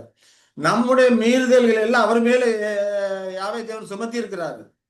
அவர் பட்ட பாடுகள், உபத்திரவங்கள் எல்லாமே நாம அடைய வேண்டிய பாடுகள், நாம சகிக்க வேண்டிய உபத்திரவங்கள் எல்லாமே நமக்காக அவர் பட்டிருக்கிறாரு. இப்போ நாம ஒவ்வொருத்தரும் தவறு பண்ணும் போதும் நாம சாட்டையில் அடிக்கிறோங்கிறத ஞாபகத்துல வரணும். மற்றவங்களை நாம தூசிக்கும் போதும், பிறரை தூசிக்கும் போதும், மற்றவர்கள் தீங்கான காரியங்களை பேசும் போதும், தவறான காரியங்களை நம்ம சொல்லும் போதும் யெஷுவா கிறிஸ்துவை நாம் என்ன பண்றோம்? வேதனைப்படுத்துகிறோம். நம்முடைய செய்கை மூலமாக அவரை இப்பவும் வேதனைப்படுத்துகிறோம். அப்ப அந்த தவறெல்லாம் உணர்ந்து நாம மனம் திரும்புறோமா? மனம் திரும்பி இவர்கள் துக்கிக்கிறது போல நாம துக்கிக்கிறோமா? இவர்கள் போல துக்கித்தாங்க, தேவன் இவர்களுக்கு கிருபையாக மன்னித்து இவர்களை அந்த இக்கட்டிலிருந்து பாதுகாத்தாரு. அப்ப நம்முடைய தவறுகளுக்காக, நாம் செய்த பாவங்களுக்காக பாவ அறிக்கை இடும்போது நாம பாவ அறிக்கை இடுகிறோம், தவறு செய்யும் போது தேவனத்துல மன்னிப்புக்கு மன்றாடுறோம், கேட்கிறோம். இந்த அளவுக்கான துக்கம், மனக்கசப்பு இது நம்மகிட்ட இருக்குதா? நாம கேட்க வேண்டிய கேள்வியா இருக்கு. ஏன்னா பஸ்கா காலம் அருகாமையில் வருகிறது. நம்மை நாமே சோதித்து பார்த்து நம்முடைய பிரேஸ்டை புதுப்பித்து கொண்டு நாம் பஸ்காவை ஆவியோடும் கருத்தோடும் உணர்வோடும் உண்மையோடும் ஆசரிக்க வேண்டிய கடமை நமக்கு இருக்கிறது. ஆகினால நாம கழுவி சுத்திகரித்து கொள்ளணும். அப்ப நம்முடைய பாவம் தெரிஞ்சுனா, நாம் தவறு பண்ணிட்டோம் தெரிஞ்சுனா, இந்த அளவுக்கு மனக்கசப்பு, துக்கிப்பு நம்மகிட்ட இருக்கணும் அப்படிங்கிறதா இதன் மூலமா நாம தெரிஞ்சுக்கொள்ளக்கூடிய ஒரு காரியமா இருக்குது. அக்காலத்துல எருசலேம் புலம்பல் பெரிதா இருக்கும் அப்படிங்கிறார். மற்ற எல்லா புலம்பலை காட்டிலும் எருசலேம் புலம்பல் பெரிதா இருக்கும்னு நாங்க சொல்லுகிறதை நாம பார்க்கிறோம். அப்ப இப்படி ஆனவரை யெஷுவா கிறிஸ்துவை ஏற்றுக்கொண்ட மனம் திரும்பிய இஸ்ரவேலர்கள் இல்லையா, எந்த அளவுக்கு ஏற்றுக்கொண்டு இருக்கிறாங்க அப்படிங்கிற காரியத்தை தான் அடுத்த எசாயா 53ஆம் அதிகாரத்துல 1ல இருந்து அவங்க 10 வரைக்கும் உள்ள வசனங்கள்ல யெஷுவா கிறிஸ்துவை குறித்து முதல்ல எப்படி நாம எண்ணிக்கொண்டிருந்தோம், யெஷுவா கிறிஸ்து இப்போ எப்படி இருக்கிறாரு, எந்த விதமாக நாம கருத்தில் கொண்டோம், ஆனா நம்முடைய பாடுகளை எப்படி சுமந்தார் அப்படிங்கிற காரியங்களை தான் ஏசாயா 53ல 1ல இருந்து 10 வரைக்கும் உள்ள வசனங்கள்ல இந்த இந்த விதமாக யெஷுவா கிறிஸ்துவை ஏற்றுக்கொண்டு மனம் திரும்பிய இஸ்ரவேலர்கள் இந்த யாக்கோபுடைய இக்கட்டு காலத்திலும் இக்கட்டு காலத்துக்கு பிறகு வரக்கூடிய காலங்களிலும் அதுக்கப்புறம் உயிரோடு எழுந்து வரக்கூடிய இஸ்ரவேலர்களுக்கும் உலக மக்களுக்கும் கொடுக்கக்கூடிய செய்தியாக சத்தியத்தை குறித்த அறிவிப்பாக யெஷுவா கிறிஸ்துவை குறித்து மற்றவர்களுக்கு விவரிக்கக்கூடிய ஒரு காரியமாக தான் அடுத்து வரக்கூடிய ஏசாயா 53ஆம் அதிகாரம் இருக்கக்கூடியதாக இருக்கிறது. அப்போ விசுவாசம் ஏற்றுக்கொள்வதற்கு முன்பு இவ்வளவு மன கசந்து துக்கித்திருக்கிறாங்க. அந்த மனம் கசப்பு துக்கிப்பு எல்லாம் எப்படி இருந்தது அப்படிங்கறது அங்க அதை குறித்து தான் அவங்க என்ன பண்றாங்க, விவரிக்கிறாங்க. யெஷுவாவை எந்த அளவுக்கு ஏற்றுக்கொண்டு இருக்கிறார் அப்படிங்கிறதெல்லாம் அங்க விவரிக்கிறாங்க அப்படின்னு சொல்லி நம்ம பார்க்கோம். ஃபர்ஸ்ட் வசனம் என்ன சொல்றாரு? ஏசாயா 53:1 படிக்கலாம். ஏசாயா 53:1 என்ன சொல்றாரு? மூலமாய் கேள்விப்பட்டதை விசுவாசித்ததை கர்த்தருடைய புயம் யாருக்கு வெளிப்பட்டது? எங்கள் மூலமாய் கேள்விப்பட்டதை விசுவாசித்தவன் யார் அப்படிங்கிறார். எங்கள் மூலமாய் கேள்விப்பட்டதை விசுவாசித்தவன் யார்? கர்த்தரோட புயம் யாருக்கு வெளிப்பட்டது? முக்கியமான கேள்வி கேட்கிறாங்கல்ல. இப்ப இந்த எந்த காலத்துல இந்த கேள்வி கேட்கப்படுகிறது? இஸ்ரவேலர் தங்களுடைய மேசாவை குறித்த சத்தியத்தை கற்றுக்கொண்டு அவர் ஏற்றுக்கொண்ட பிறகு அவர்கள் இந்த விதமாக உயிர்த்தெழுந்து வரக்கூடிய அவருடையவர்களுக்கும் மற்ற உலக மக்களுக்கும் இந்த விதமாக கேள்வி கேட்கிறாங்க. யார் விசுவாசிக்கிறாங்க? எங்கள் மூலமாக கேள்விப்பட்டது என்ன அர்த்தம்? இஸ்ரவேல் ஜனங்கள் யெஷுவா கிறிஸ்து குறித்து கேள்விப்பட்ட காரியங்களை யார் விசுவாசம் யாரு? இப்ப யெஷுவா கிறிஸ்து கர்த்தரோட புயம், யெஷுவாவுடைய புயம் இல்லையா? நம்ம ஏற்கனவே பார்த்தோம். கர்த்தரோட புயமா யார் இருக்க? யாவேதோட புயமா யார் இருக்கிறா? யெஷுவா கிறிஸ்து. யெஷுவா கிறிஸ்து தான் சாமானியா வச்சிருக்கிறாரு.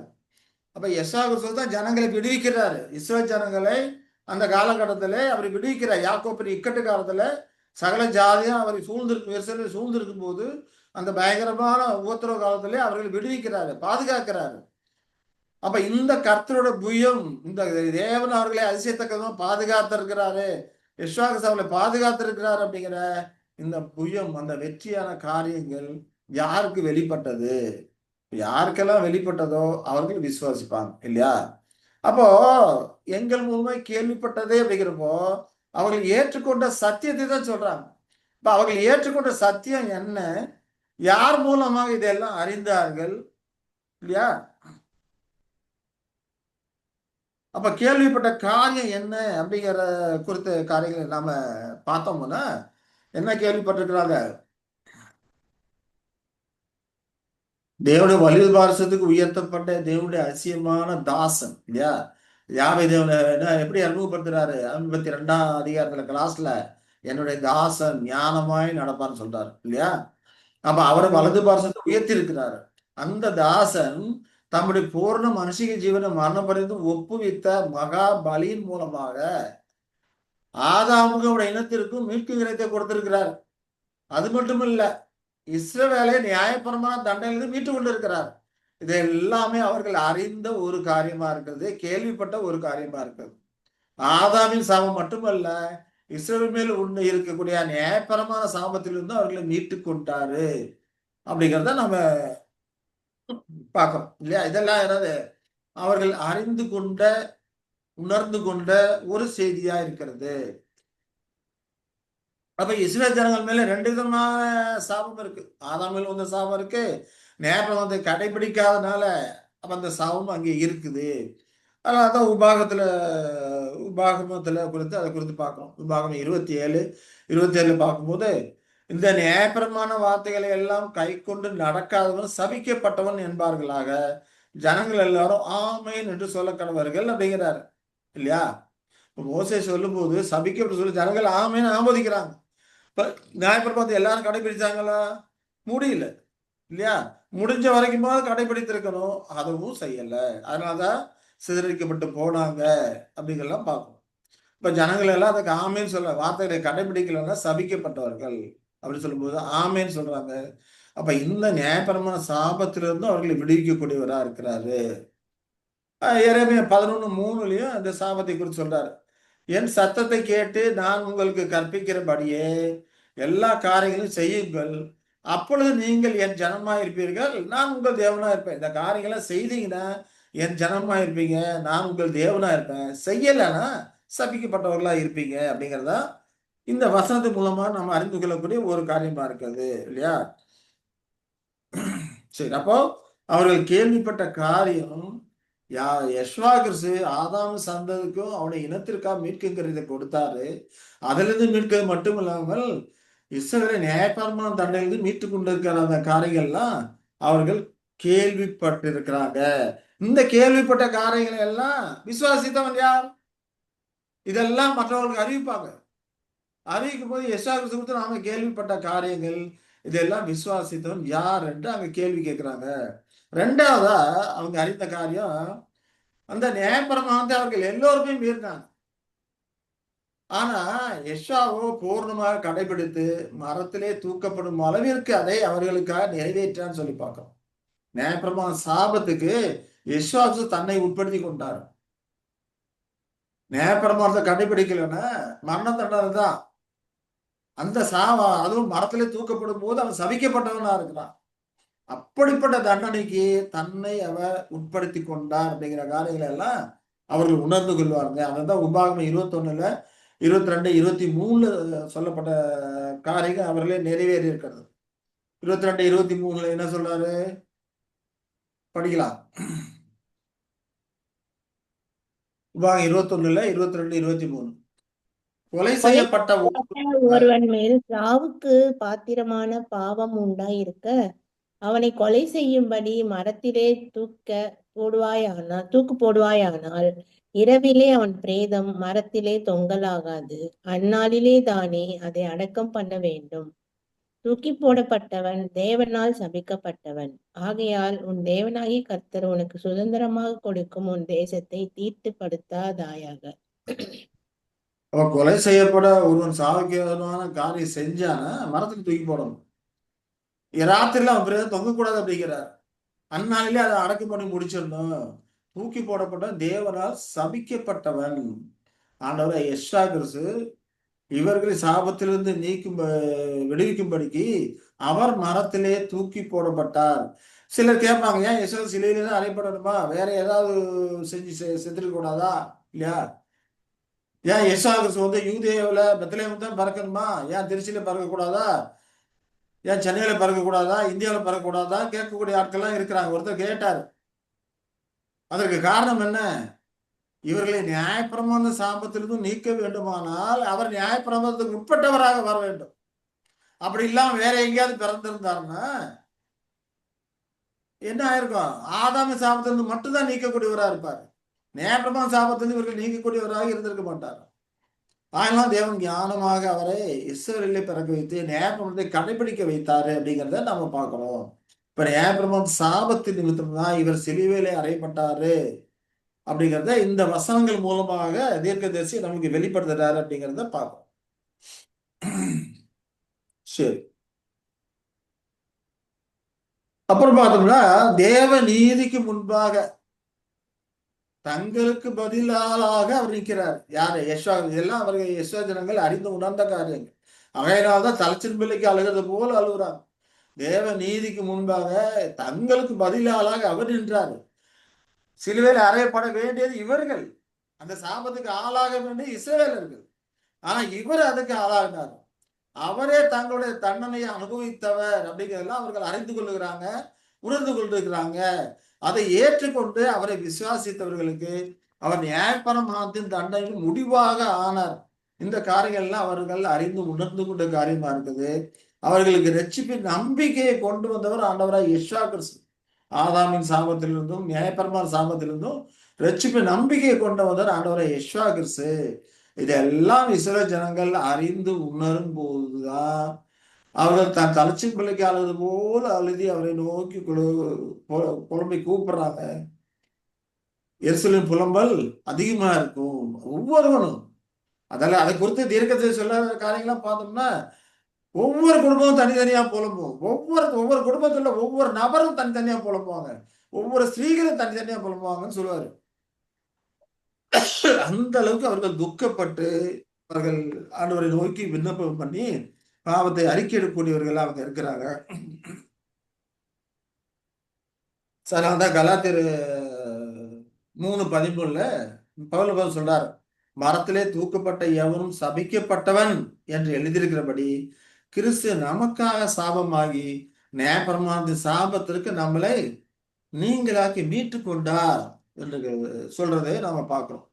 அப்ப இஸ்ரவேல் ஜனங்களை நியாயப்பிரமாண சாபத்துக்கு நீங்களாக்கி மீட்டு கொண்டாரு. ஏன்னா அங்கே சொல்லப்பட்ட மரத்திலே தூக்கப்பட்டவங்களும் சபிக்கப்பட்டு சொல்லப்பட்ட பிரகாரம் கிறிஸ்து இஸ்ரவேலுக்காக சாபமானாரு. ஆதாமின் சாபத்தை மட்டுமல்ல, நியாயப்பிரமாண சாபத்தையும் இவர் சுமந்து தீர்த்திருக்கிறாரு அப்படின்னு சொல்லி இங்க அப்போஸ்தலனாகிய பவுல் சொல்லுறதை நம்ம பார்ப்போம். இதெல்லாம் அவர்கள் கேள்விப்பட்ட காரியம். இப்படி கேள்விப்பட்ட காரியத்தை தான் விசுவாசித்தவன் யார்? எங்கள் மூலமாய் கேள்விப்பட்டதை, இல்லையா? அதை 2 விதமா எடுக்கலாம். நாங்கள் கேள்விப்பட்ட காரியங்களையும் எடுக்கலாம். நாங்கள் கேள்விப்பட்ட காரியம் உங்களுக்கு அறிவிக்கிறோமே, அப்ப எங்கள் மூலமா நீங்க கேள்விப்பட்ட இப்படிப்பட்ட இந்த சத்தியத்தை, உன்னதமான கிறிஸ்துவனுடைய அந்த காரியங்களை விசுவாசித்தவன் யார்? யார் விசுவாசிப்பாங்க? கர்த்தரோட புயம் யாருக்கு வெளிப்படுதோ அவங்க விசுவாசிப்பாங்க. கர்த்தரோட புயம் அங்க சகல ஜனங்களும் அங்க வெளிப்பட்டிருக்கும். ஆனா எத்தனை பேர் யெஷுவா கிறிஸ்து தான் இந்த காரியங்களை செய்கிறார்னு அறிந்து உணர்ந்திருப்பாங்க? அதை தான் கேட்கிறார். கர்த்தரோட புயம் யாருக்கு வெளிப்பட்டது அப்படின்னு சொல்லி அங்க தீர்க்கதரிசி கேட்கிறாரு அப்படின்னு சொல்லி நம்ம பார்க்கிறோம், இல்லைங்களா? ஏன்னா ஏற்கனவே ஒரு தடவை இஸ்ரவேல் ஜனங்களை எகிப்திலிருந்து மீட்டு கொண்டு வரும்போது கர்த்தர் ஓங்கிய புயத்திலானும் வல்லமையிலானும் கொண்டு வந்தார் அப்படிங்கிறத மற்ற நாடுகளில் உள்ள ஜனங்கள் எல்லாம் அறிந்து உணர்ந்து அவர்களுக்கு பயந்தார்கள் சொல்லி பார்க்கிறோம். யாத்திராகமம் 6:6 படிக்கும் போது இஸ்ரவேல் புத்திரரை நோக்கி, நானே கர்த்தர், உங்கள் மேல் எகிப்திய சுமத்தின சுமைகளை நீக்கி நான் உங்களை விடுவித்து உங்களை அவர்கள் அடிமைத்தனத்திற்கு நீங்களாக்கி ஓங்கிய கையினாலும் மகா தண்டனைகளினாலும் உங்களை மீட்டு கொண்டு அப்படிங்கிறார். இப்ப அவர்களை இஸ்ரவேல் ஜனங்களை எகிப்தியர்ல வாதைகள் மூலமா வாதித்து ஜனங்களை மகா ஓங்கிய கையினால மகா தண்டனையினால அவர்களுக்கு கொடுத்து உங்களை மீட்டு கொண்டு வந்தேன் அப்படிங்கிறார். ஆங்கிலத்தை பார்த்தோம்னா ஸ்ட்ரெச் இட் அவுட் ஆர்ம் அப்படிங்கிறோம், இல்லையா? அப்படின்னா என்னது? அவர் புயம், கர்த்தர புயம், இல்லையா? Stretch it out arm.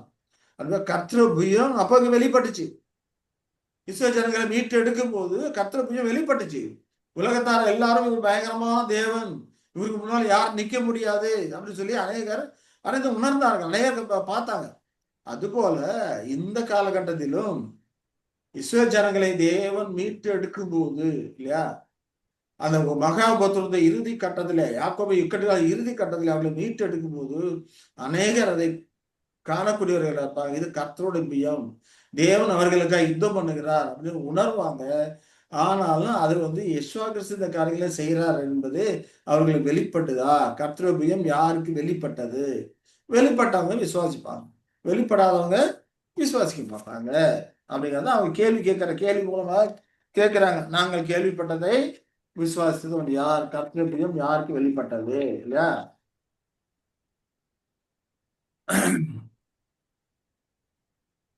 அவரோட பெரிய விடுதலைக்கு பின்பு அவர்கள் ஆடி பாடுறாங்க, இல்லையா? அவர்களை பின்தொடர்ந்த அந்த விடுதலைக்கு பின்பு அவர்கள் பின்தொடர்ந்து எகிப்தியர் வரும்போது அந்த கடல் பிளந்து அவர்களை பாதுகாக்கிறாரு, அவங்களுக்கு பிளந்து கொண்டு போறாரு. பின்னால எகிப்தியர் வரும்போது அதுல அமிழ்ந்து போயிடுறாங்க. இந்த காரியங்களை நடந்ததுக்கு அப்புறம் இஸ்ரவேலர்கள் ஆடி பாடி அதை கொண்டாடக்கூடியவர்களா இருக்கிறாங்க. அப்படி கொண்டாடும் போது அவர்கள் சொல்லக்கூடிய காரியம் என்ன? யாத்திராகமம் 15 12 16 பார்க்கும்போது, நீர் உமது வலது கரத்தை நீட்டினீர், பூமி அவர்களை விழுங்கி போட்டது, பயமும் திகிலும் அவர்கள் மேல் விழும். கர்த்தாவே, உமது ஜனங்கள் கடந்து போகும் வரையும், நீர் மீட்ட ஜனங்களே கடந்து போகும் வரையும் அவர்கள் உம்முடைய புயத்தின் மகத்துவத்தினால் கல்லை போல் அசைவற்றிருப்பார்கள். எலும்பு எகிப்தியரை அசைவற்று இருக்கிறாங்க. எதனால? உங்களுடைய புயத்தின் மகத்துவத்தினால் கல்லை போல அசைவற்று இருக்கிறாங்க. அப்போ ஒரு பக்கம் கடல் பிளந்து இவர்களை வழி விலகி கொடுக்குது. இன்னொரு பக்கம் இஸ்ரவேலர்களை அவர்கள் நெருங்காதபடிக்கு இடையில அக்கினி ஸ்தம்பம் நின்று பாதுகாக்கக்கூடியதா இருக்கு. அப்ப இந்த விடுதலைக்கான அந்த புயத்தின் மகத்துவத்தினால அவர்கள் கல்லை போல அசைவற்று இருக்கிறார்கள் அப்படின்னு சொல்லி அங்க பாக்குறோம். இதெல்லாம் அவர் தேவன் தம்முடைய புயத்தினால மகத்துவத்தினால செய்யக்கூடிய காரியமா இருக்கிறது. இதை எஸ்ஐயா 51 9-10 படிக்கும்போது அதே கர்த்தருடைய புயம் என்று சொல்லுகிறார். படிக்கலாம். எஸ்ஐயா 51 9-10 படிக்கலாம். எலும்பு எலும்பு பெலன்கொள் கர்த்தரின் புயமே, முந்தின நாட்களிலும் பூர்வ தலைமுறைகளிலும் எழும்பினபடி எழும்பு. ராகாப்பை துண்டித்ததும் வலு சர்ப்பத்தை வதைத்ததும் நீதான் அல்லவோ? எல்லா ஜாதிகளின் கண்களுக்கு முன்பாகவும் கர்த்தர் தம்முடைய பரிசுத்த புயத்தை வெளிப்படுத்துவார். பூமியின் எல்லைகளில் உள்ளவர்கள் எல்லோரும் நமது தேவனுடைய ரட்சிப்பை காண்பார்கள். அப்ப இங்கேயும் கர்த்தரின் புயம் என்று சொல்கிறதை பார்க்கிறோம் இல்லையா? முந்தின நாட்களிலும் பூர்வ தலைமுறைகளிலும் எழும்பினபடி எழும்பு. அந்த முந்தின நாட்கள் பூர்வ தலைமுறைகள் அப்படிங்கிறது எதை குறிக்குது? இஸ்ரவேல் ஜனங்கள் எகிப்திலிருந்து மீட்டது போல இங்கே யாக்கோபுடைய இக்கட்டு காலத்திலே எழும்பு என்று சொல்லக்கூடியதை பார்க்கிறோம் இல்லையா? அந்த காலகட்டத்தில எல்லாம் ராகாபை துண்டித்தது வருஷத்தை வதைத்ததெல்லாம் நீதான் அல்லவோ அப்படின்னு அங்க சொல்கிறதை பார்க்கிறோம். இங்க ராகாப் அப்படிங்கிற ஈர்த்தை குறிக்கக்கூடியதா இருக்கு. அப்ப இந்த விதமாக அவர்களையும் கர்த்தர் புயம் மீட்டு கொண்டதே, அதுபோல யாக்கோபு இக்கட்டு காலத்துல எழும்பும் என்று அங்கே தீர்க்கதரிசி சொல்லுகிறதை நம்ம பார்க்கிறோம். அதே போல கர்த்தர் தம்முடைய பரிசுத்த புயத்தை அந்த காலகட்டத்திலே வெளிப்படுத்துவார். பூமியின் எல்லையில் உள்ளவர்கள் எல்லாரும் நம்ம தேவனுடைய ரட்சிப்பை காண்பார். இஸ்ரவேல் ஜனங்களை ரட்சிக்கும் போது அந்த ஊத்தத்தில் மீட்கும் போது எல்லாரும் காண்பார்கள், பார்ப்பார்கள். ஆனால் அது கர்த்தரோட புயம் என்று எத்தனை பேருக்கு வெளிப்பட்டது அப்படிங்கிறது தான் அவர்கள் கேட்கிற ஒரு கேள்வியாக இருக்கிறது அப்படின்னு சொல்லி நாம பார்க்கிறோம் இல்லையா? பிரதர், இங்க வலு சர்ப்பத்தை வதைத்ததும் நீதான் அல்லவோன்னு அதுக்கு என்ன மீனிங் பிரதர்? வலு சர்ப்பம் அப்படிங்கிறது வெளிப்படுத்தாமத்துல படிக்கிறோம் இல்லையா? சாத்தானை குறிக்கும். சாணாதிபதியில் இருக்கக்கூடிய ரோம அரசாங்கம் இல்லைங்களா? இதெல்லாம் அந்த காலத்துல வைத்தது நீதான் அல்லவோ அப்படிங்கிற சொல்லக்கூடியதை நம்ம பார்க்கிறோம். ராகவ் அப்படிங்கிறது எகிப்தை குறிக்கூடியதா இருக்கு. வலு சர்ப்பம் தான் ஏவாள ஏமாத்துச்சு. ஆனா வலு சர்ப்பத்தை வதைத்தது நீதான் அல்லவோன்ற போது அதுக்காக தான் கேட்டேன். வெளிப்படுத்தலாம் 12:9 படிங்க. வெளிப்படுத்தலாம் 12:9.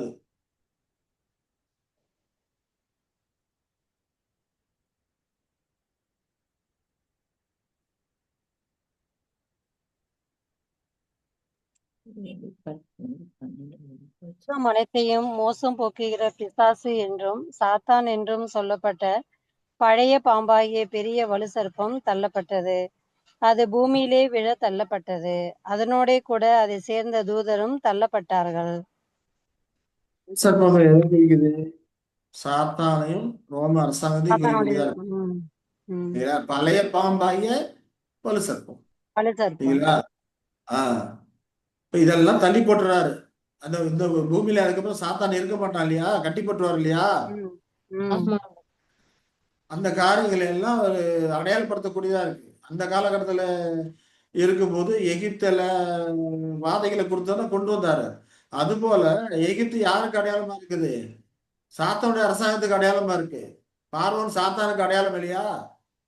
ஆமா. அப்ப அந்த காரியங்களை தான் அது குறிக்கக்கூடியதா இருக்கு. சரி, வேற ஏதாவது கேள்வி இருக்குல்ல அதுல? இல்ல பிரதர், அதுதான் பிரதர் கேட்டேன். Okay brother. இந்த ராகாப் அப்படிங்கிறப்ப சங்கீதம் 89:10 படிங்க. ராகாப் என்ன படிக்கலாம்? சங்கீதம் 89:10.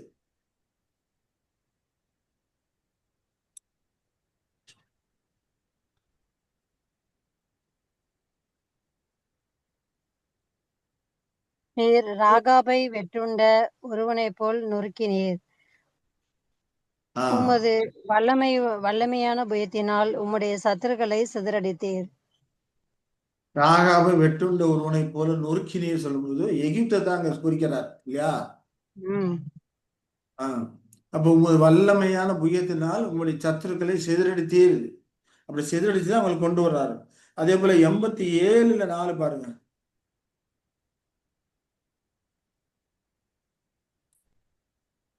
என்னை அறிந்தவர்களுக்குள்ளே ராகாபையும் பாபிலோனையும் குறித்து பேசுவேன். இதோ பெலிஸ்தியரிலும் தீரியரிலும் எத்தியோப்பியரிலும் கூட இன்னான் அங்கே பிறந்தான் என்றும். இதெல்லாம் எகிப்தை குறிக்கக்கூடியதாக இருக்குது அப்படின்னு சொல்லி நம்ம புரிந்து கொள்கிறோம். சரி, அப்போ வலு சர்ப்பம் அப்படிங்கிறப்போ சாத்தானையும் சாத்தானோட பிரதிநிதியாக இருக்கக்கூடிய அந்த ரோம அரசாங்கத்தையும் குறிக்கக்கூடியதா இருக்கு. வெளிப்படுத்தலாவதுல பார்த்த காரியங்களும் குறிக்கக்கூடியதா இருக்கு. சரி, அப்போ இதெல்லாம் செய்யறது யாரு? கர்த்தரோட புயம் அப்படின்னு சொல்லி நம்ம பார்க்கிறோம். சரிங்களா? கர்த்தரோட புயம் தான் இந்த காரியங்களை செய்யக்கூடியதா இருக்குது. அப்ப இந்த விதமாக எல்லா ஜாதிகளுக்கு முன்பாக கர்த்தர் தம்முடைய பரிசுத்த புயத்தை வெளிப்படுத்துவார். பூமி எல்லையில் உள்ளவர்கள் எல்லாரும் நமது தேவனுடைய ரட்சிப்பை காண்பார்கள்.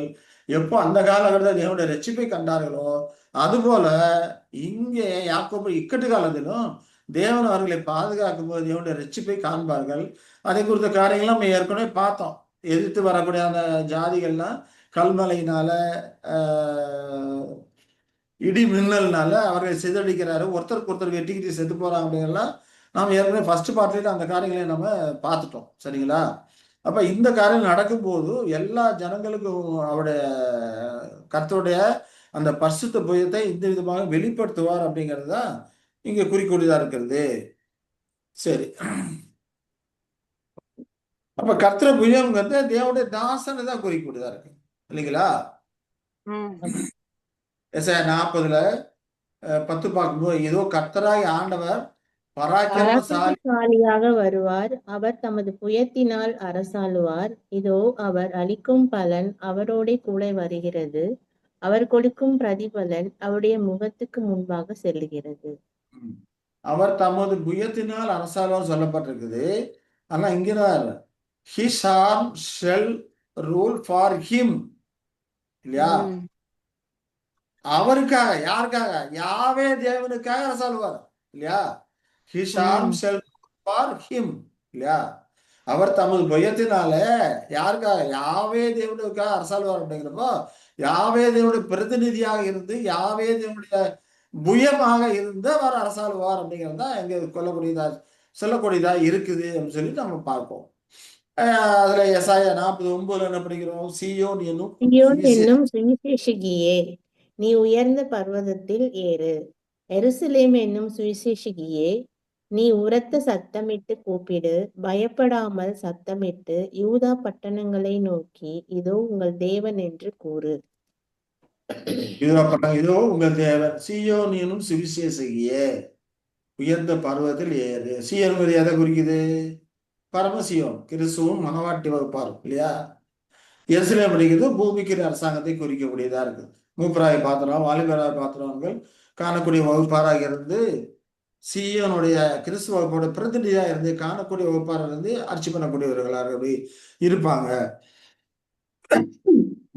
இன்னொரு இடத்துல சொல்லும்போது சீயோனிலிருந்து வேதமும், எருசலேம் இருந்து அந்த வசனம் என்ன சொல்லுது? ஏற்கனவே நிறைய தடவை படிச்சிருக்கோம். சீயோனிலிருந்து வேதமும், எருசலேம் இருந்து கர்த்தருடைய வசனமும் வெளிப்படும் இல்லையா? அதான் சொல்றாரு சீயோன் என்னும் சுவிசேஷகியே, எருசலேம் என்னும் சுவிசேஷகியே. அப்ப யெஷுவா குறித்து சுவிசேஷத்தை அறிவிக்கக்கூடியவர்களா இருப்பாங்க இல்லையா? என்ன சுவிசேஷம்?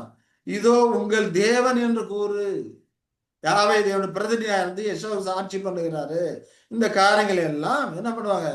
அங்கே ஊரத்த சத்தமிட்டு சொல்லக்கூடியவர்களா இருப்பாங்க. அததான் இஸ்ரவேல் ஜனங்கள் சொல்ல ஆரம்பிக்கிறாங்க. இந்த செய்தியை விசுவாசித்தவர் யார்? கர்த்தரோட புயம் யாருக்காக வெளிப்பட்டது இல்லையா? இப்ப இந்த வெளிப்பாட்டை ஏற்றுக்கொண்டவர்கள் எத்தனை பேரு? கேள்வி கேட்கிறாங்க. இப்ப வெளிப்பாட்டை ஏற்றுக்கொண்டவங்க எத்தனை பேரு?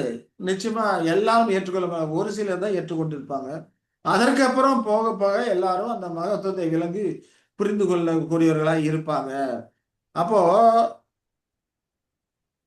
அசட்டை பண்ணப்பட்டவரும் மனுஷரால் புறக்கணிக்கப்பட்டவரும் ஆகிய தேவனுடைய தாசனாக இருக்கக்கூடிய ஆண்டவராய் யெஷுவா கிறிஸ்துவை கண்டுகொள்ளும்படிக்கு எத்தனை பேர்களுடைய கண்கள் திறக்கப்பட்டன தான் அங்க கேள்வி கேட்கிறாரு.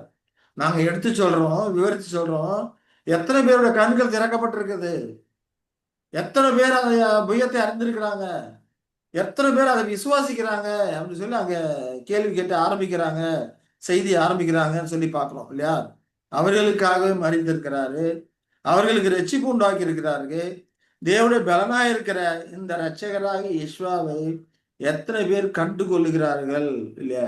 இப்ப கேள்வியிலே பதில் எனக்கு எத்தனை பேர் கேட்கும்போது நிச்சயமா அது என்னது, சிலர் அப்படிங்கிறது அதற்கான ஒரு பதிலா இருக்குது இருக்குது அப்படின்னு சொல்லி நம்ம பார்ப்போம் இல்லைங்களா?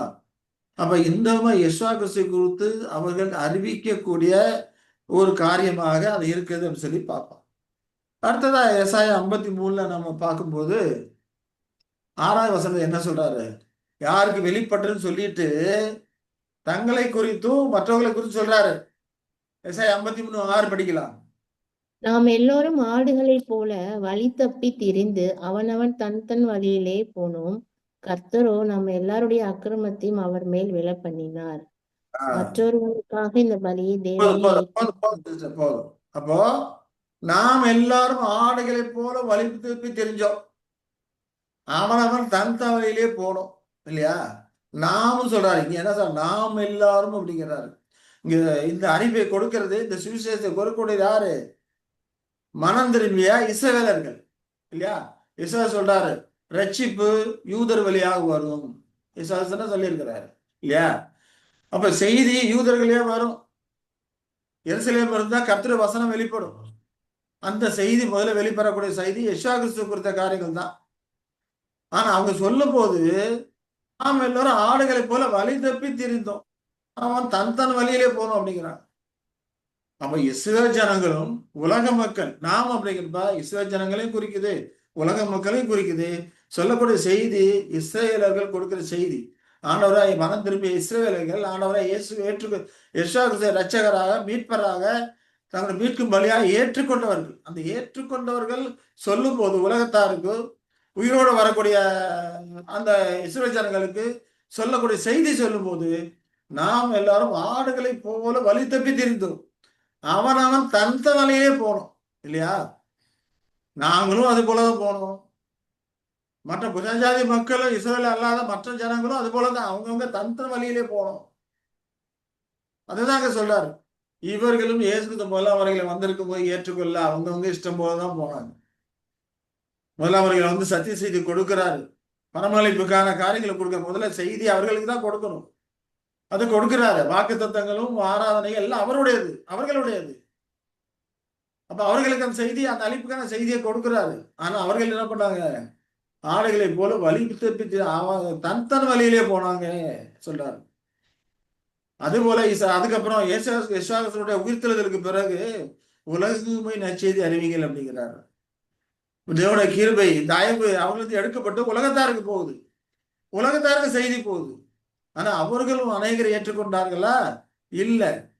அவர்களும் தன் வழியிலே வழி தப்பி திரும்பி தன் வழியே போனாங்க. அதுதான் இஸ்ரவேல் அழகா வெளிப்படுத்துறாங்க. நாம் எல்லாரும், நாங்களும் நீங்களும் எல்லாரும் வழி தப்பி தெரிந்த அவனவன் தன் வழியிலே போனோம். ஆனா கர்த்தர் யாவேதோ என்ன பண்ணாரு? நாம எல்லாரோட அக்கிரமத்தையும் அவர் மேல விலை பண்ணினார். யார் மேல? யெஷுவா கிறிஸ்து மேல. எல்லாரோட அக்கிரமம், எங்களுடைய அக்கிரமம், உங்களுடைய அக்கிரமம் எல்லாத்தையும் யெஷுவா கிறிஸ்து மேல விலை பண்ணினார் என்று அங்கே சொல்லுகிறதே நம்ம பார்க்கிறோம் இல்ல? இதுல எந்த ஒரு விதிவிலக்கும் இல்லை. எல்லாருமே பாவம் செய்து தேவ மகிமையை பெற்றவர்களாக எல்லாமே ஏகமா கெட்டு போயிருக்காங்க. நாங்களும் கெட்டு போனோம், நீங்களும் கெட்டு போனோம். எங்களுக்கு யெஷுவா கிறிஸ்து செய்தி சொல்ல வரும்போது, மீட்பரா வரும்போது நாங்களும் ஏற்றுக்கொள்ள எங்க இஷ்டம் போல நடந்தோம்.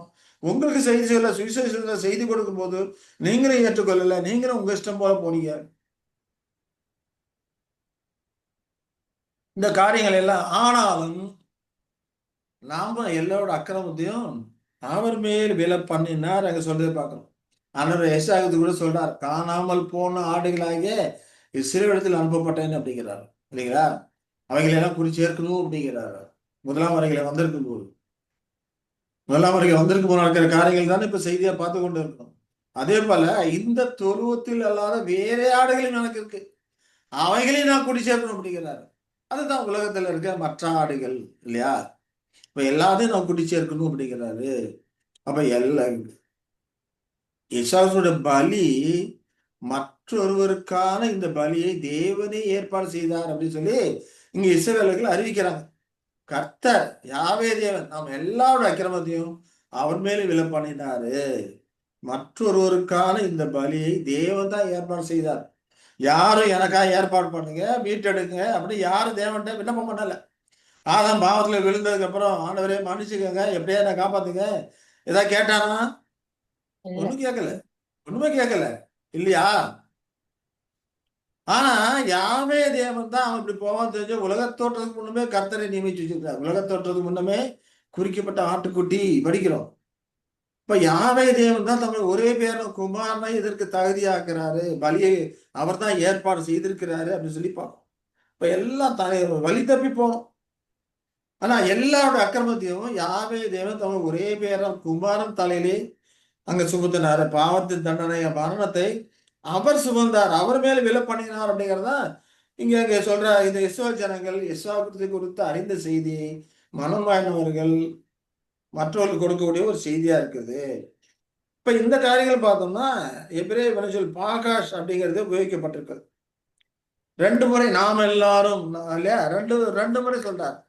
நாம் எல்லாரும் நம் எல்லாருடைய அக்கிரமத்தையும் அப்படின்னு 2 தடவை வரக்கூடியதா இருக்குது அப்படின்னு சொல்லி பார்க்கிறோம்.